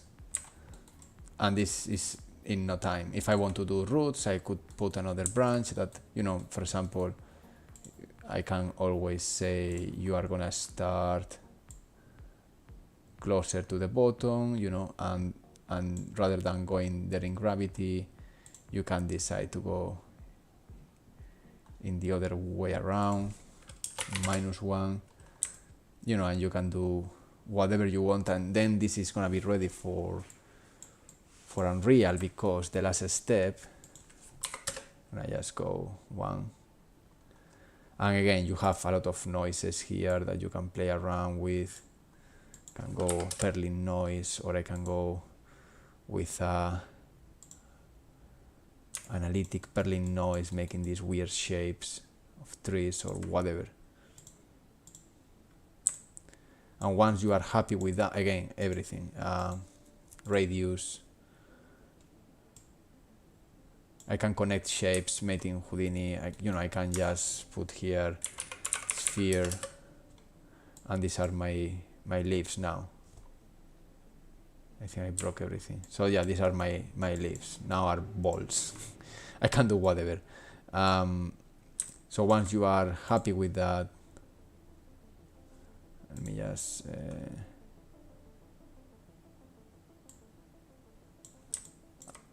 you can use Labs 3 Pivot Painter that basically creates the hierarchy for you, and you can see this by every color is gonna create a different pattern on that, and then you just create this, and this is ready to export the materials you need for this model to be animated as it is here. So it's very, very powerful. You can do whatever. You can do not only for trees, you can do this for veins, you know, you can do this for anything that moves with wind or anything that is organic.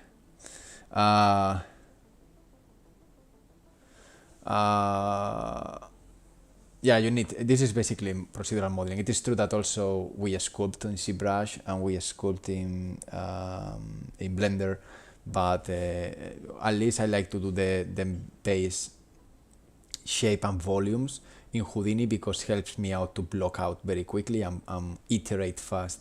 And once we are happy with the blocking geo, we can just always put the details, not in Houdini anymore, because Houdini is not a sculpting tool, but in ZBrush. So yeah.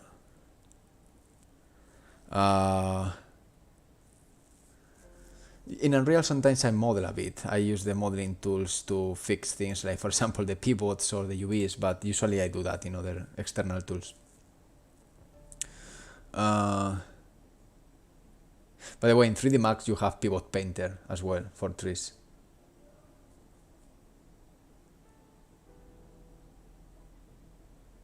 Yeah, no. I mean, I'm not. It's been like almost 8 years without using 3D Max, I believe. Maybe 7. I don't know. The last time was in when I was doing medical animation here in London with Fusion Animation. It's powerful. 3D Max is still very powerful. It's just not used too much anymore in the industry. Arc visualization is still used. Some video game companies still used, but many companies are even pivoting to Maya or to Blender actually, and to Houdini. Houdini is becoming quite standardized also in video games, and in movies I never seen a visual effects studio using 3D Max right now. It's all Maya or internal software like Sino, which is Maya from ILM, so not even Maya. And even when you use Maya, you are not using Maya, you are using a completely different Maya. That's one of the reasons Blender is gonna have a hard time, and if not impossible, to be used in big productions, because you can't put your hands on Blender.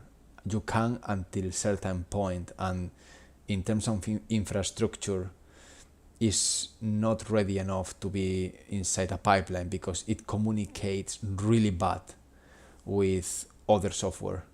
Blender is great if you are in Blender. In the moment you need to communicate with other software, it starts to fall everywhere, and that's something they know. I mean, one of the most blockers for why Blender is not used in the game industry, in AAA or in VFX, it is because it doesn't provide arbitrary bone orientation. They always point, I don't know if it's y plus y or minus y, but you don't have arbitrary bone orientation. So you need to do a lot of trickery, magic, plugins, and dependencies in order to have skeletons in Blender communicating not just even Unreal, but to any other software that has arbitrary bone orientation. So I really don't understand why they put more priorities into a new FAIR system or a new geometry nodes than fixing that thing that is part of the core and the architecture that can bring Blender into the industry.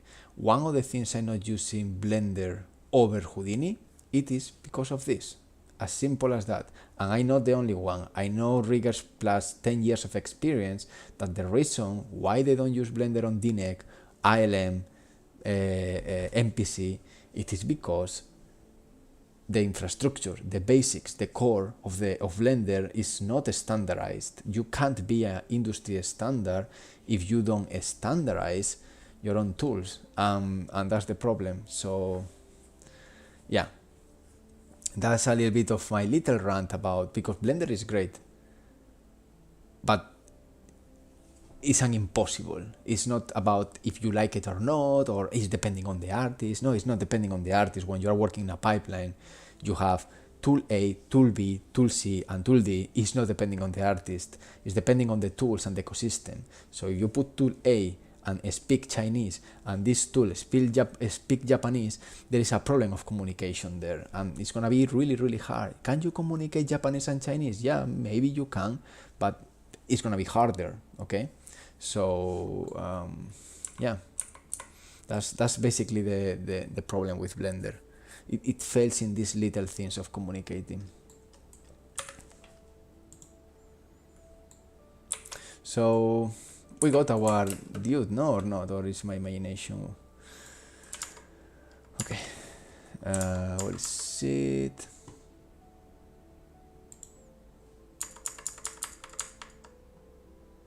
I lost the...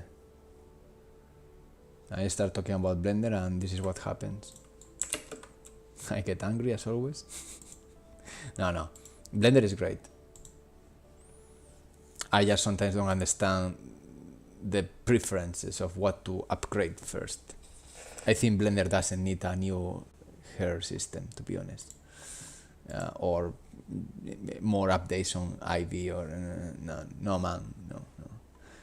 If there is any strategies there, please wake up, because you can do Blender fucking Terminator there. You just need to keep an eye on what is really important versus what is urgent versus important. That's how I see it.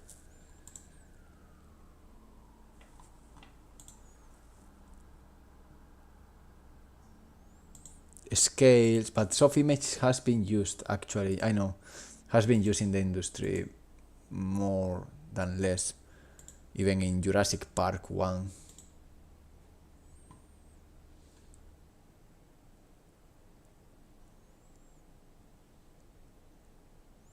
ZBrush is great. And no. For modeling, who cares? Modeling, you can do modeling in an iPad. I do modeling here with modeling doesn't matter. Modeling is, who cares?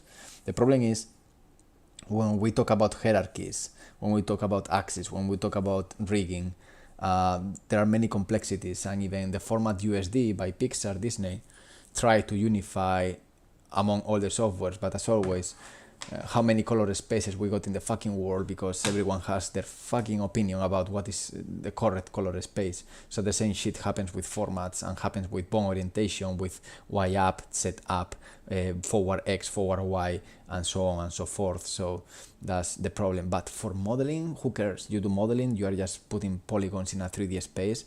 You can use whatever you want. You can just sculpt in real world and then do a reality capture, and then you got your modeling. Who cares?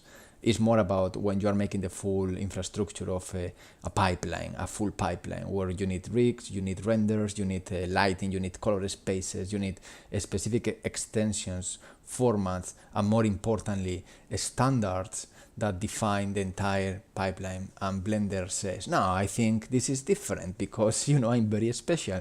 Okay, congratulations, you are the special kid of the class. Now what? The other kids don't want to be close to you because you want to be too special. Just blend. It's not your name, Blender? Why you are not blending with the others then? I mean, it's a matter of fact. If your name is fucking Blender, blend. Don't try to don't blend. It's mind-blowing. I'm gonna write about that. I never thought about the name of Blender. A software that is called Blender that doesn't blend.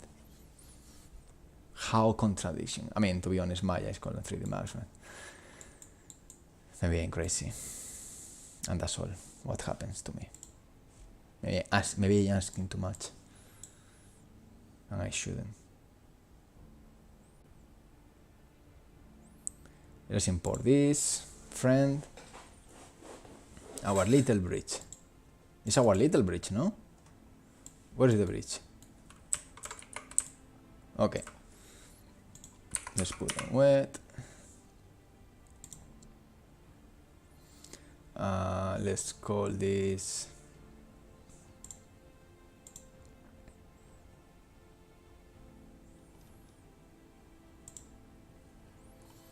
like this, and let's use,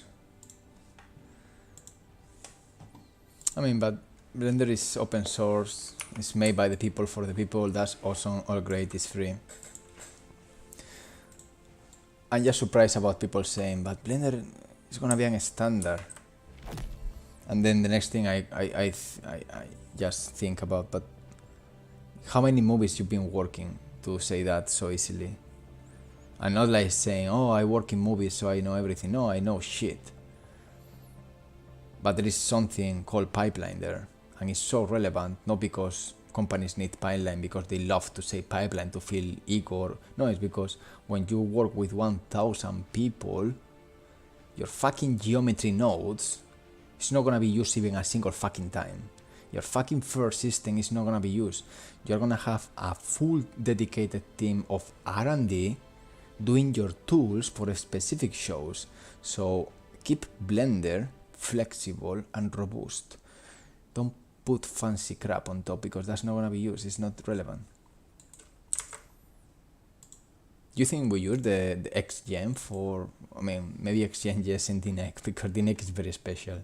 Maybe that was a disclose. But do you think that we use XGen in MPC for doing the Fair of Lion King or Jungle Book? Of course not. We got our own system. But that system communicates very well with Maya. Now, try to do the system like, I think I can say like fertility. I think it's called fertility. Try to do a system on Blender. Explosions everywhere. Explodes. Like kapoom. You know?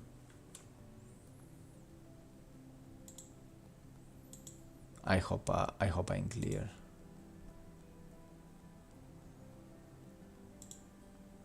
I don't pretend to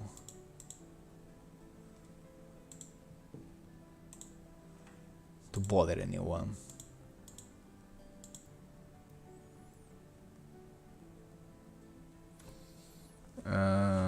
Okay, so we got these two modules, then we got these two, and then we got one little bridge. All right.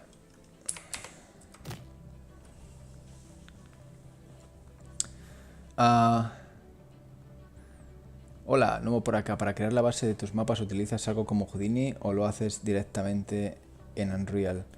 Utilizo Houdini para las piezas, modules.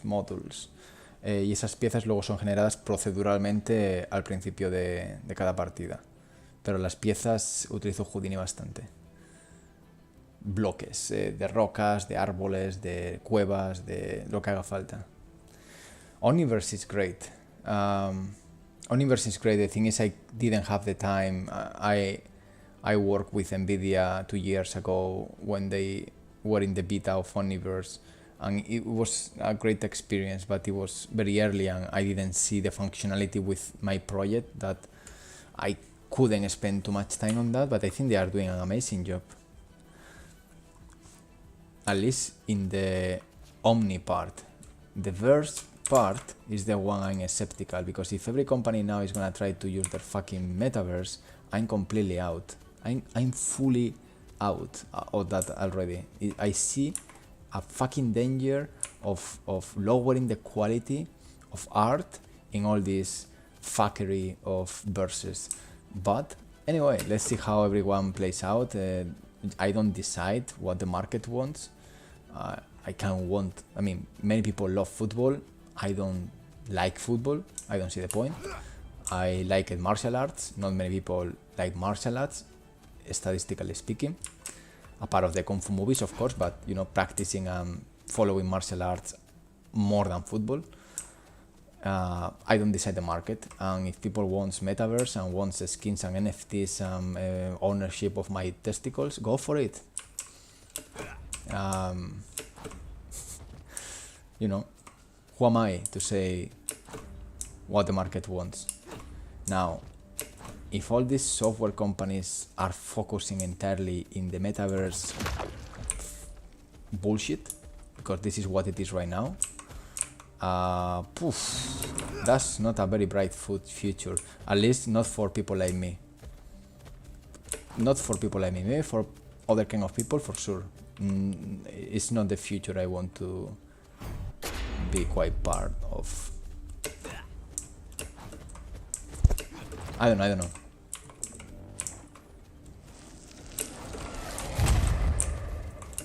Hey, I'm looking for bridges. Oh shit, don't hit me, man. Why? Hey, calm down. Man, leave me alone. Leave me alone. I didn't see a single bridge.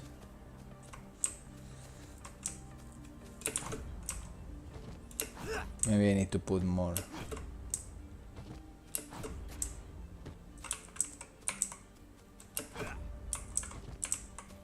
Exactly, I agree with that, Ruben.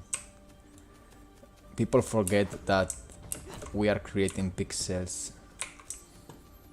We are not saving lives like a Sargium. I'm not saying that it's bad. Imagine the world without Velázquez or Goya or Rubens. Imagine that sad world without Notre Dame, without all the paintings in Vaticano, without, you know, imagine that world without the pyramids, which is an artistic effort. That's very sad. But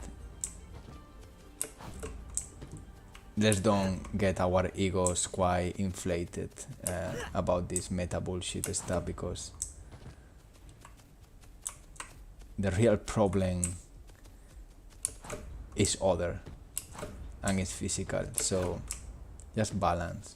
And in the meantime, I think we're gonna need a lot of art in the future. But when I say art, I mean meaningful art. Not owning a fucking monkey JPEG or a skin that I can use both in Call of Duty and Valorant. I don't give a fuck, man. I really don't, you know, but that's the thing. I never wanted a car. I never wanted to buy specific clothes. I never wanted to, I just don't see the point, because it's all a fucking abstraction of our brain, and we create the value just because an agreement between different parties to say this is valuable. But this is valuable now, maybe in 2 years, you know, what is valuable is like the shit of the elephants. Who the fuck knows? And if the shit of the elephants now becomes valuable, everyone is gonna want to do shit of elephant, and everyone is gonna, that's gonna be the new thing. So I'm completely against the new things. And I don't see any bridge. Why there is no bridge? Why there are no bridges?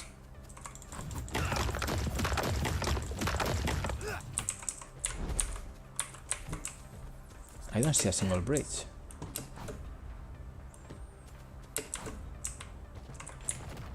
Oh, I see one of these problems again. Okay, let's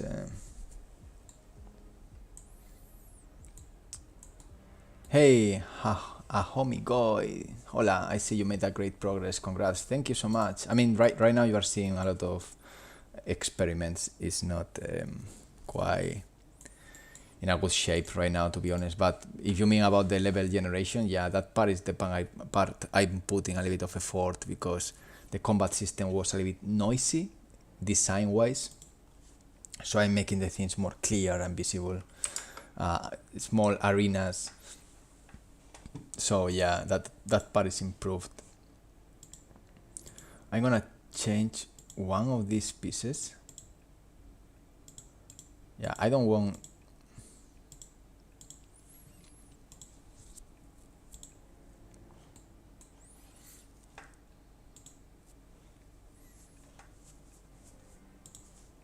I'm gonna put that test tree here. Let's try this.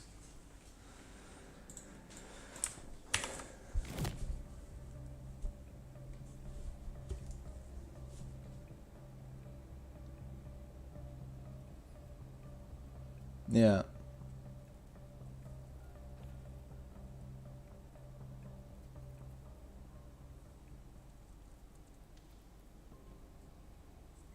Yeah, but many people is not gonna see the point, and we are lucky that many people is not gonna see the point. Again, some people is not even the web 1, and some people is definitely not in the web 2. I know many people that don't have Facebook or don't have social media, and they are really extremely happy. Not just because of that, but it helps for them. The web 2 is already so broken that we think it's like, what do you expect as human beings with our own nature that the metaverse is gonna be? Do you think it's gonna be a fair place? Do you think it's gonna be a decentralized place? We didn't learn about history. Don't we know that history repeats all over again? Don't we see that the problem is not about the format, but it's our own DNA? And until we don't evolve DNA-wise, which is purely biology and purely a matter of time and randomness, iteration, our biology is still about survival and still about smashing the weaker. And that's the pattern we will repeat all over again. That doesn't matter how revolutionary you want to be. There is going to be another revolution that comes from the fucking top of the lights. And this is going to be repeated all over again. And this is not like being a kind of defeated speech. It's more like be aware of the risks. You are not doing quite well if you want to participate in something that, you know, there is a kind of irony on apparently metaverse is for everyone and metaverse is going to be decentralized. Yet, every single fucking company is trying to conquer the world of metaverse. Every single one. So my question is, if the metaverse is something so for the people, is so for everyone and to decentralize the power, Why every company is so obsessed about that? Because they are enthusiasts? I don't think so. It's because they are projecting what is their position in the market in 10 years' time. And you know what market we're talking about? Capitalism. So it's all about moving the pieces right now with a slogan of the metaverse is for everyone. So if it's for everyone, let's stop talking. Let's flow. Let's see how the things go. Let's start, creating content rather than talking about the content.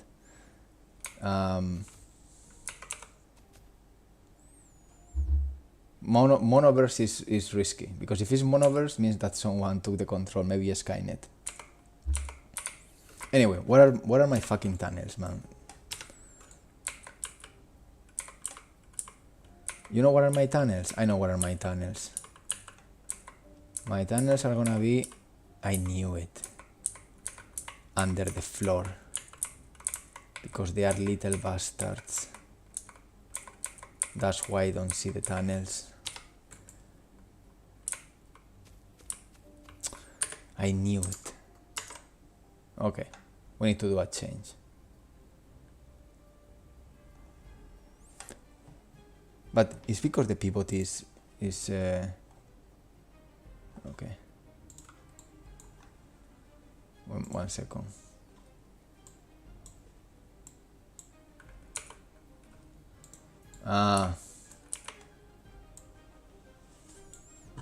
The pivot is in the fucking... Yeah, I see. Okay, so let's...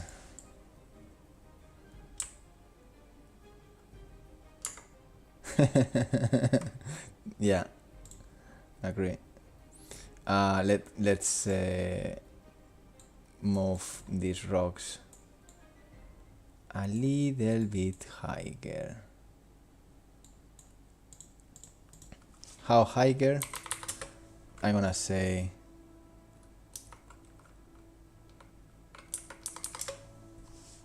extra 400 up.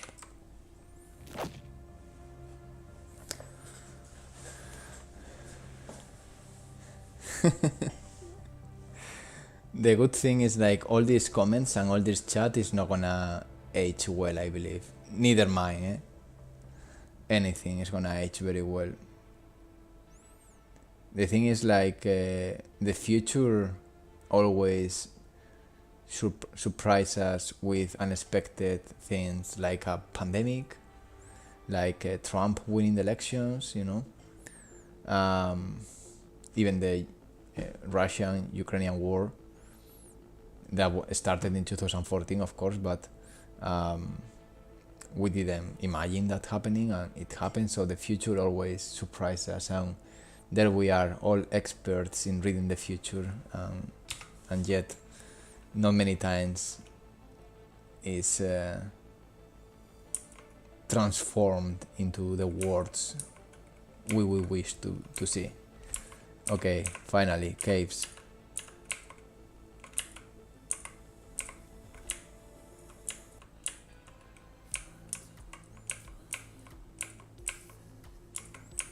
I think I can push it a little bit higher though. Yeah, because these caves are nice, but they don't lead to anywhere, so...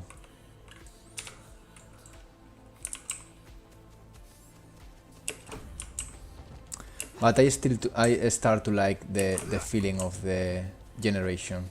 More maze feeling, more arenas like these moments here.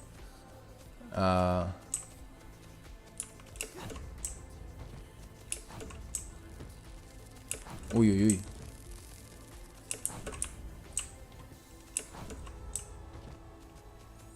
Yeah, I like it more.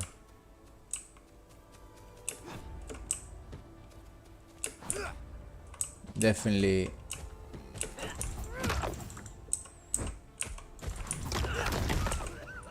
Stop being a bad boy.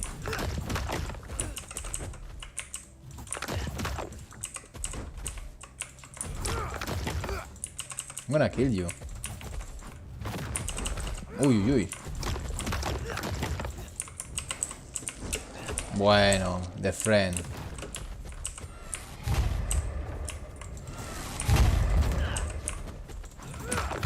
I told you. Oh, health. Uy, uy.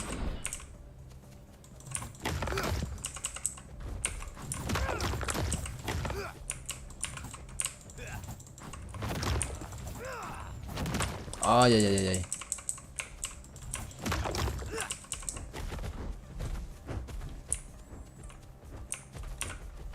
Ostras. That was unfair. Alright, alright. Take care. Take care, Hans. Have a nice one.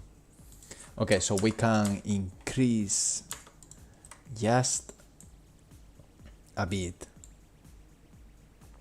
I'm gonna put this minus 30 and 30. And here let's increase this another. I think I can go even like this. But maybe now they are floating.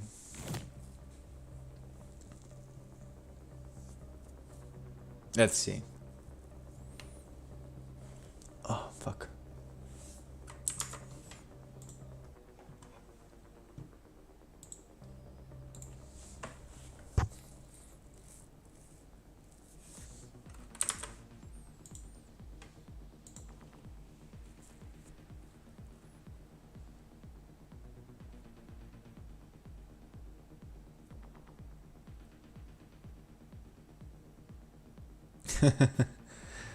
Ya, lo inevitable rara vez sucede.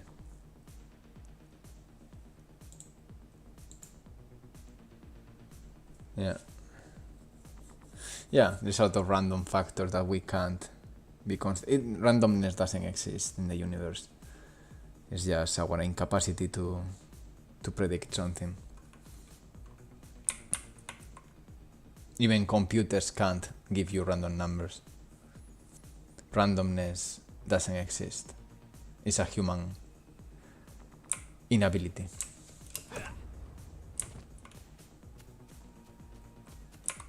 Okay, so let's see, let's find the caves. Okay, cool. Cave 1. Now. Oh wow, it's great. I love it. I love it. I'm gonna explore.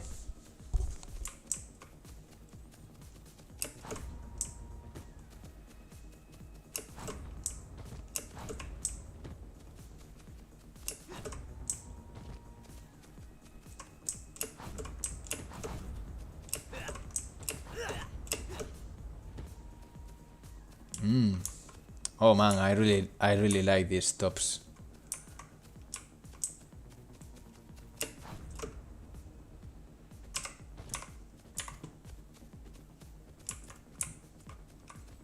Don't chase me, really. I'm chilling here. Just let me alone. Really, stop it. No. I heard that.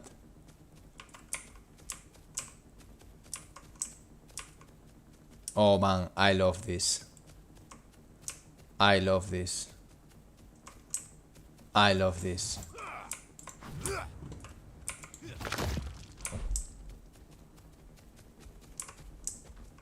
Hello, it's me again. Now the combat is more... can be more elegant.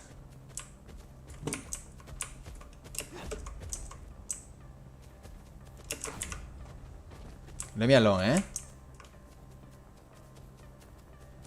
Don't shoot me, eh? Joder, qué hijo puta. Oh.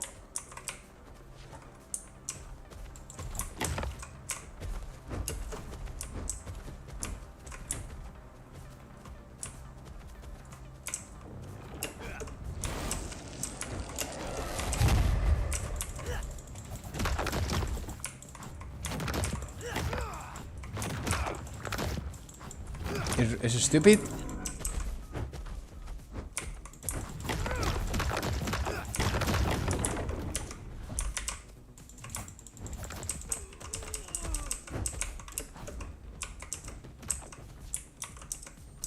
Yeah, no.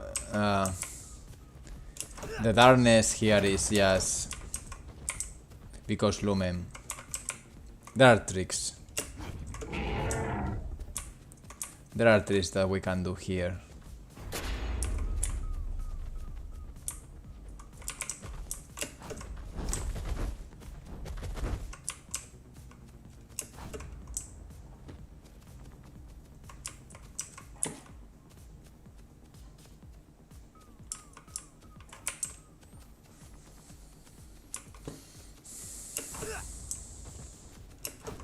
Stop shooting me.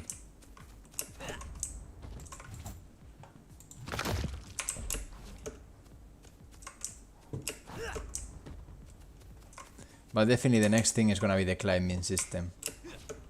We need the climbing system so much right now. You know, what if I want to go there? You know. Look, another cave. Ah, it's amazing. I love it. I just need to put the... there are different ways I can do that. I'm just sad that Lumen doesn't catch up with that.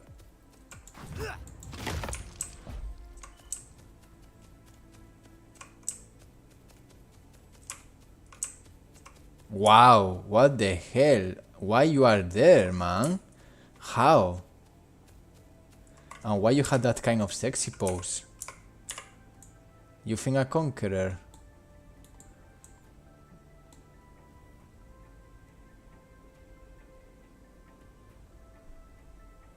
Holy shit, man. But... oh wow, it's really cool. I like this piece.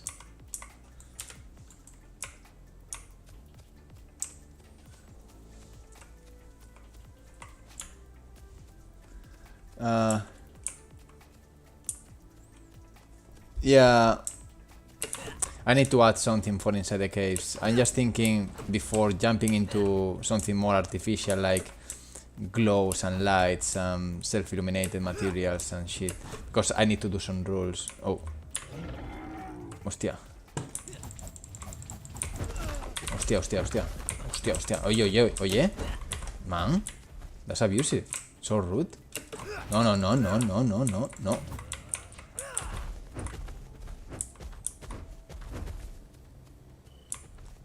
You are very aggressive. Let's go to the cave. Come here with me. Okay.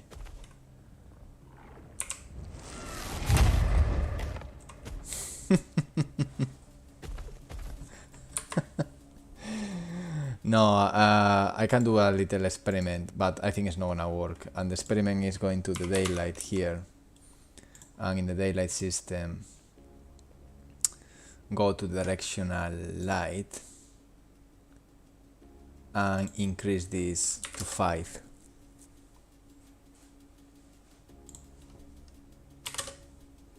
Let's try this. I'm missing something? No, let's try this.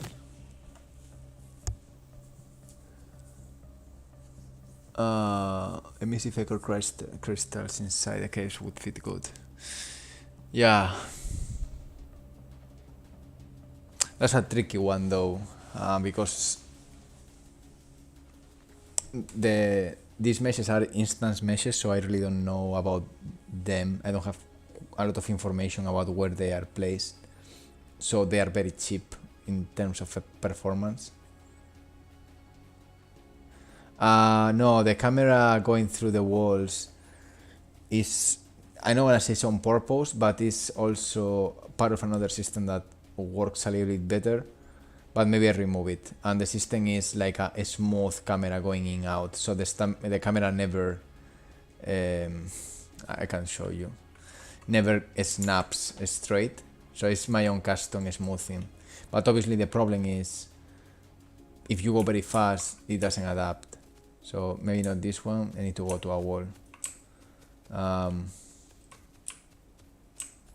So it's a way that when you are close to a camera, it doesn't do the classic pop. You see how if I do this, adapts slower and recovers slower.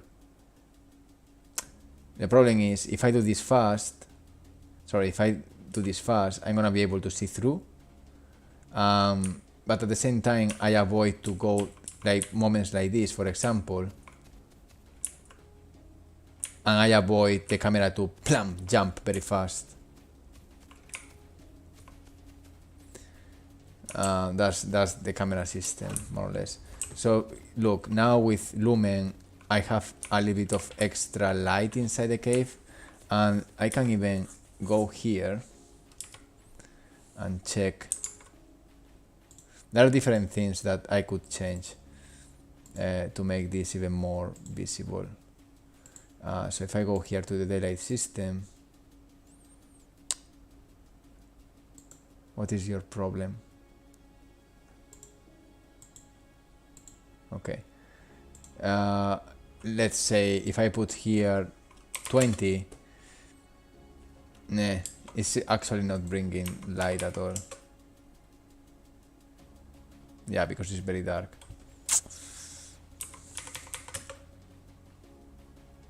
Yeah. So let's keep this 2, 5 is okay, or 4. Now the other option is the skylight. If I put this 5, oops, oh, I can't because I'm stupid.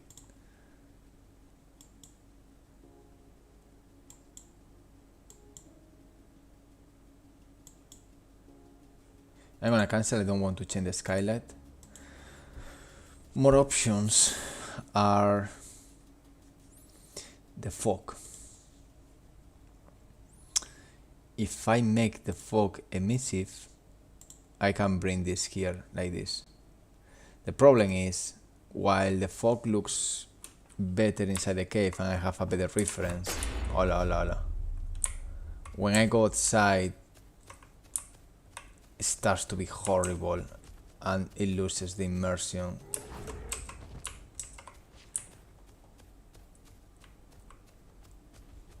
Yeah, that's actually interesting, right? To see the changes of brightness. Another thing I can do, let me see if I'm able to kill this guy. So I can go to the same cave.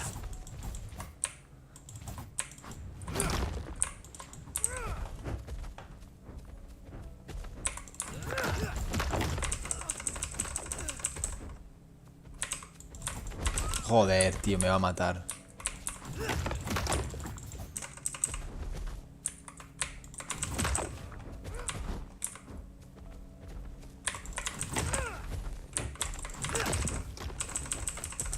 Ala. Qué imbécil soy, tío. I'm gonna just put a hint of self-illuminated fog. And also I'm gonna use this opportunity to give some art direction there. This tiny thing. It could be also controlling the exposure system. So when you are in the darkness, we bright everything up. When you are in the brightness, we dark everything down. No, yeah, I like the idea of putting, self-illuminated plants and stuff. The problem is these lights are dynamic. I mean, with Lumen it's not extra effort, but Lumen doesn't illuminate quite well with self-illumination, the system we use for global illumination. And we don't have baked lighting. All the lighting is dynamic because the world is procedural, and because we got a daylight system happening and changing the light constantly. So if happens naturally, it's better. So we got a little cave there.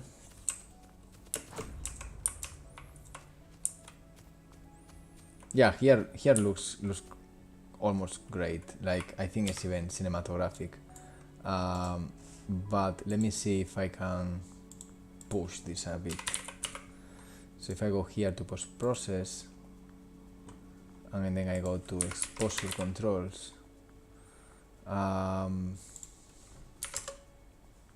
Okay, this is queen 3.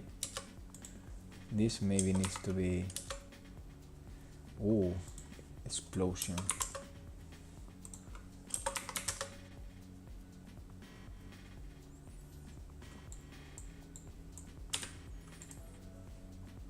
Actually, I think this is already enough. And I'm gonna reduce a bit the self-illuminated fog. I think actually the self-illuminated fog is what makes everything to explode there.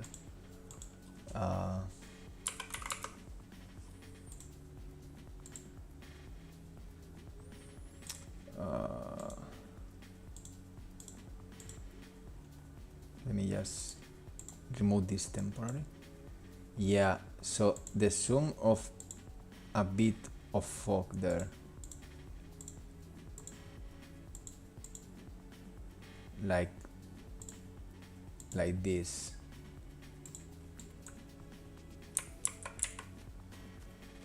The problem is I can see now the marching only when I go in this direction, not in this direction, which is okay. So when I go outside, everything becomes darker. When I go inside,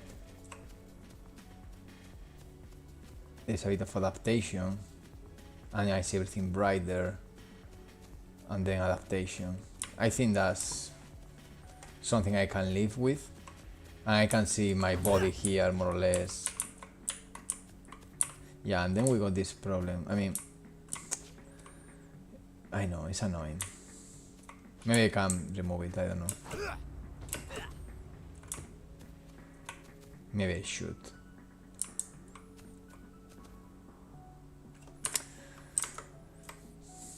I can remove it, I don't know.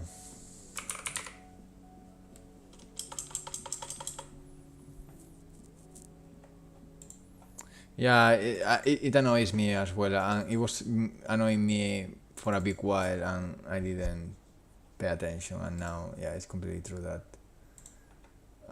it's annoying.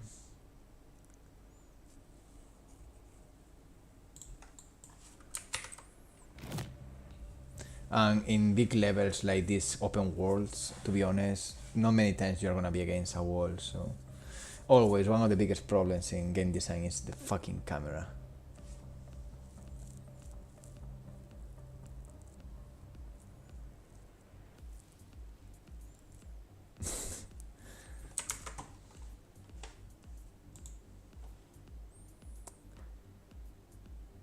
No. Hey, some game dev. Yeah, I was using the spring arm, but later I removed it and I did my own system with a line trace to smooth in out, because there was many cases where you go close to a... There was a lot of reasons. Because the spring arm was offset on the character that is on the left, so I needed to line trace from the middle. I did a lot of fuckery there like months ago, and then I left that system that was smooth. But now the problem is when you do these more organic and less boxy shapes, you go through all the time. So now we walk back to the snappy thing. The problem is the camera is on the left.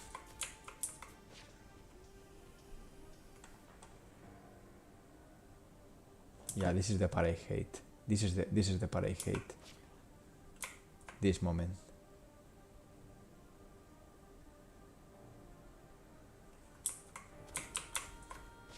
This annoys me a lot.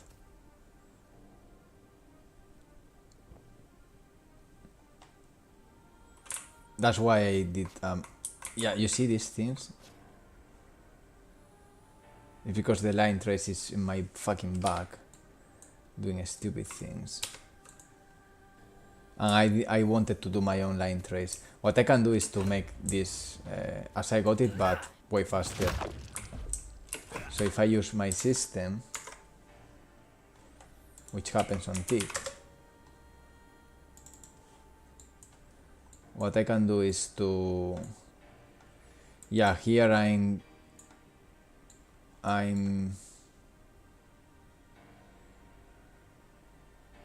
Yeah. It's exactly what I got here.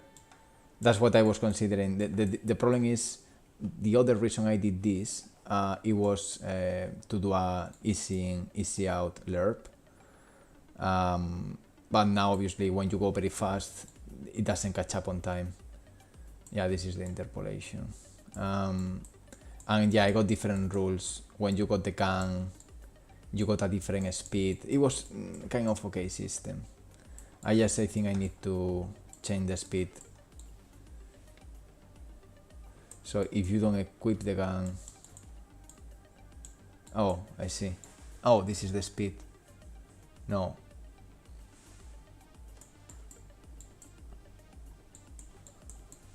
Oh, what is it? Okay. Okay.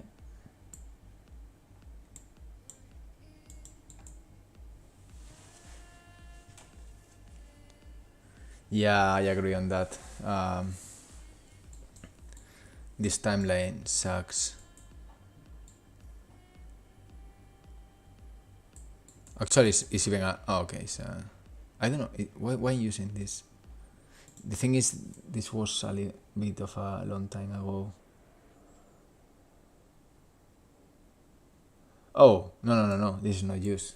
Forget this. Forget this crap.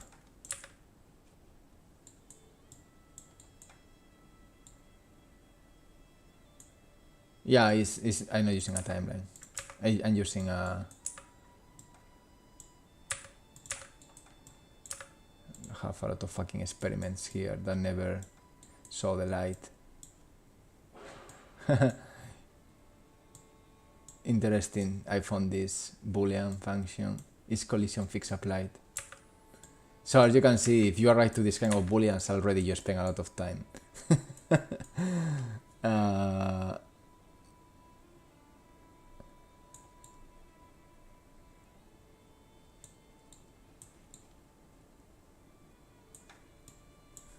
Yeah. I don't know why there's a fucking hat there. So this is... Oh, the delta time. Ah, interpolation speed, there we go.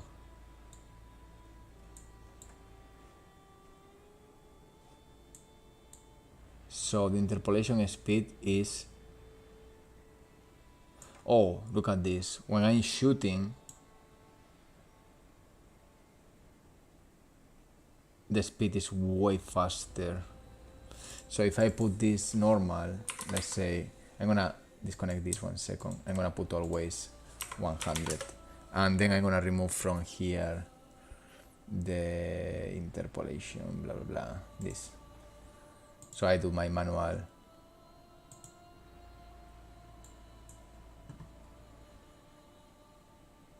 Yeah, it's F interpolation.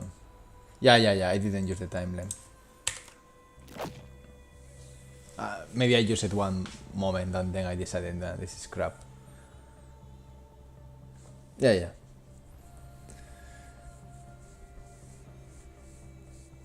Yeah, I spent like 1 day, and this happened when we did like smaller levels for the competitive arenas, and there is a lot of objects and collisions and shit like that, so I needed something that was a little bit smoother, because you are between narrow places. But now that we are back to the main game procedural levels, which are way more open, a part of the pieces and houses and stuff, that they are coming little by little, 70-80% of the time you have open space, and I would say 98% you are not colliding with a rock. So let's see.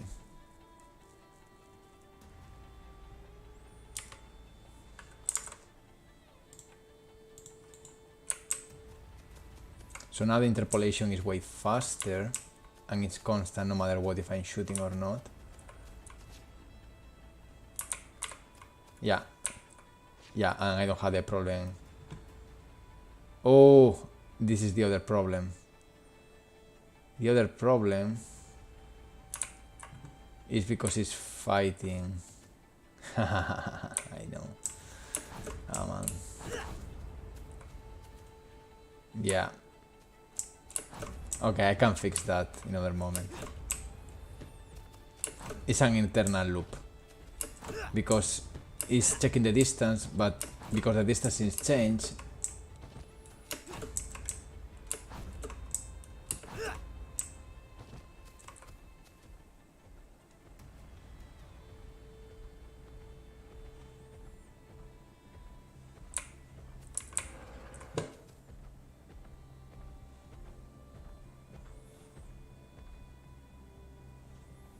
Funny that happens only with the left side though.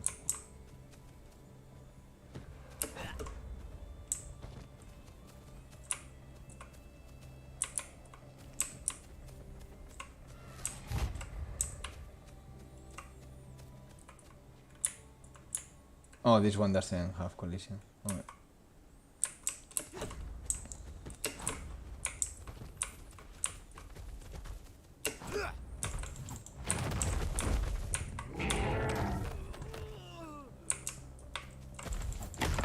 Oh, sometimes the AI is... fuck, I know. This guy is rotated. Because I'm taking the...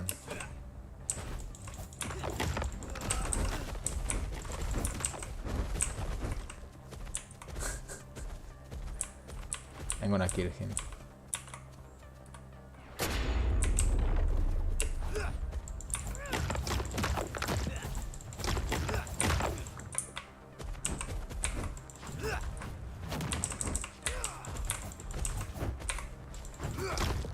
Hola.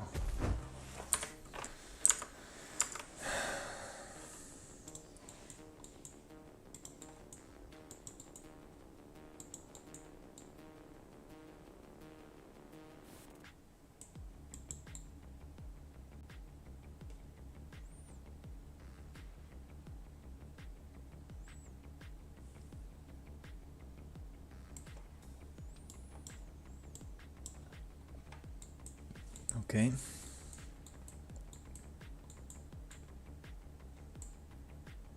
Oh, I see. It's fighting this. It's fighting this. If there is value...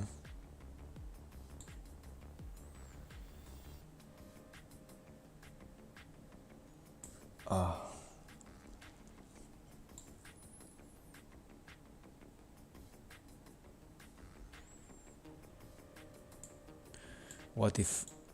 Do I need to check this? What happens? Okay, let me just... let me stop around here. Oh shit, but of course I need to remove also the...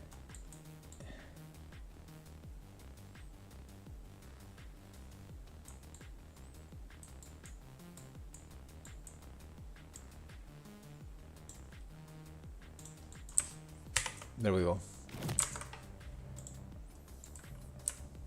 Yeah. Because it needs to know there is a collision. What I need to do is to put a timer.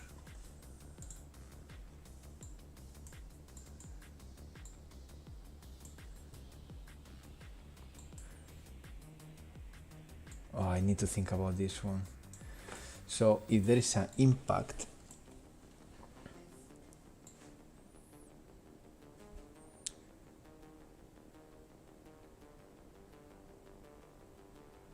it's gonna use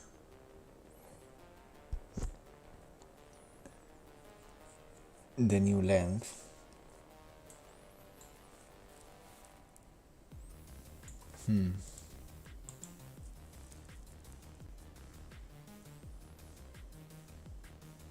Oh, sorry. Es muy difícil lograr que el arma tenga esa misma línea de luz. No, it's not complicated, but design-wise, it's not gonna happen, at least with that weapon. Other weapons will have the line of the suit, like the shark, which is this one. if I find it. Yeah, this one. This one will have the... This is more like a rocket launcher. And it will have, indeed, this glowing, like the suit. It's a fish. Throwing bombs and crap out of there.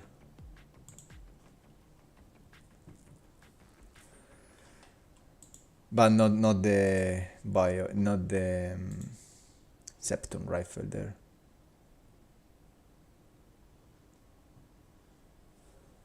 Alright, so here we got only if it's true, but if it's true, it's gonna be true, false, true, false, true, false, true, false, because it's gonna adapt.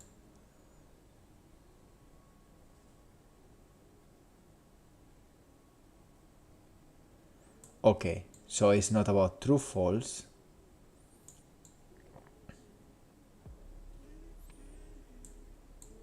It's about how far.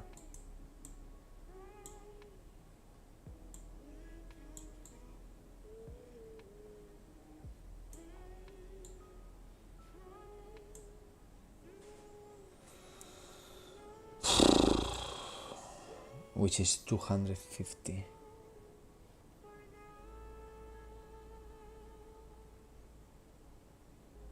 Oh my god, I need to think this properly.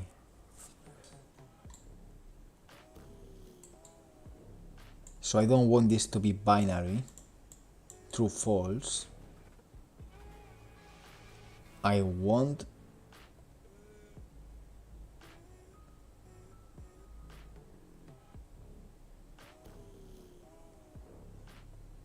if there is a hit,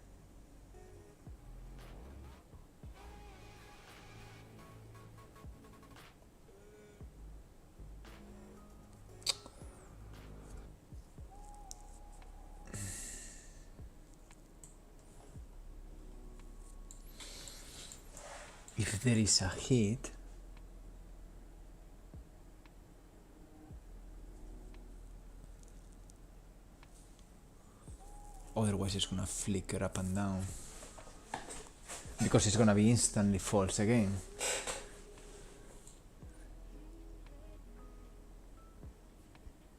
Because it's gonna be close, it's gonna be far, it's gonna be close, it's gonna be far, it's gonna be close. So this is not this, this is more this. But I can't do here another boolean. So I think this needs to be true. What I can do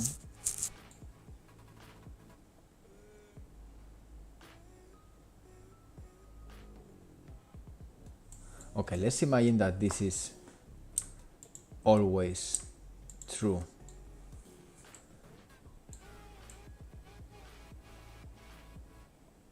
What is the value?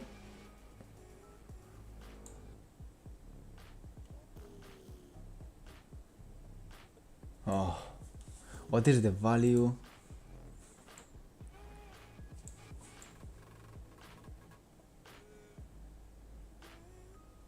I can do a remap here.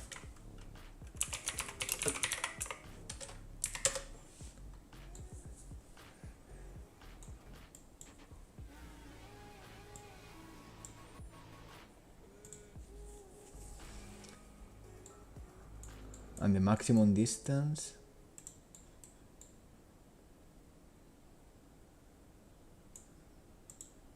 $250.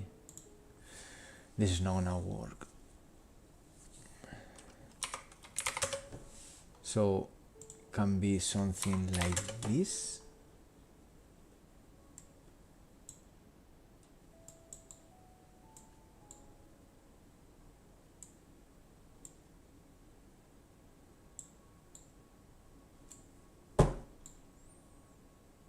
I don't know why I'm even doing this. It is the same.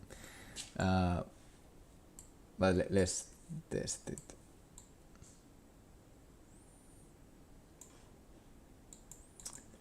because my feeling is, oh great, I'm inside my body. First person CRETE.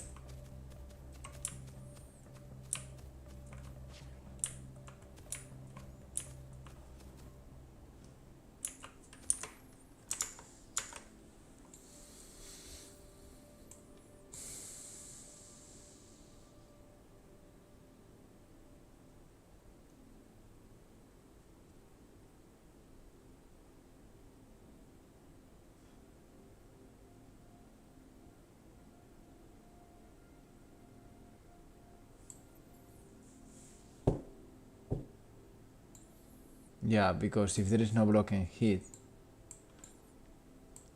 this is 0.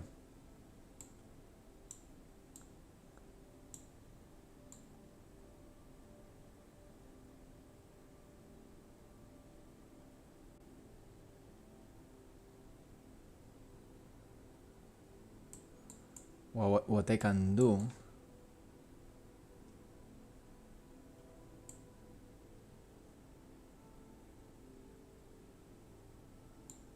is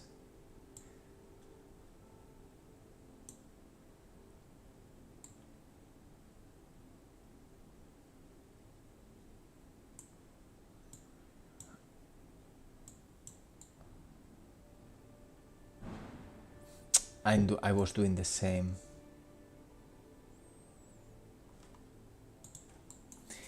So either it's instant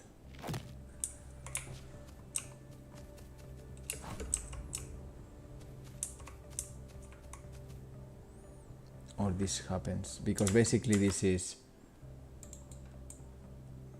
flickering like crazy. True, false, true, false, true, false.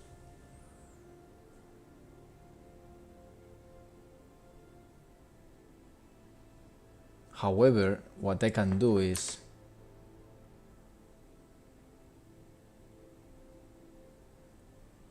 I can cool down this a bit, because the true can go fast, but in the false I can hold the camera a bit there. Yeah, that makes more sense.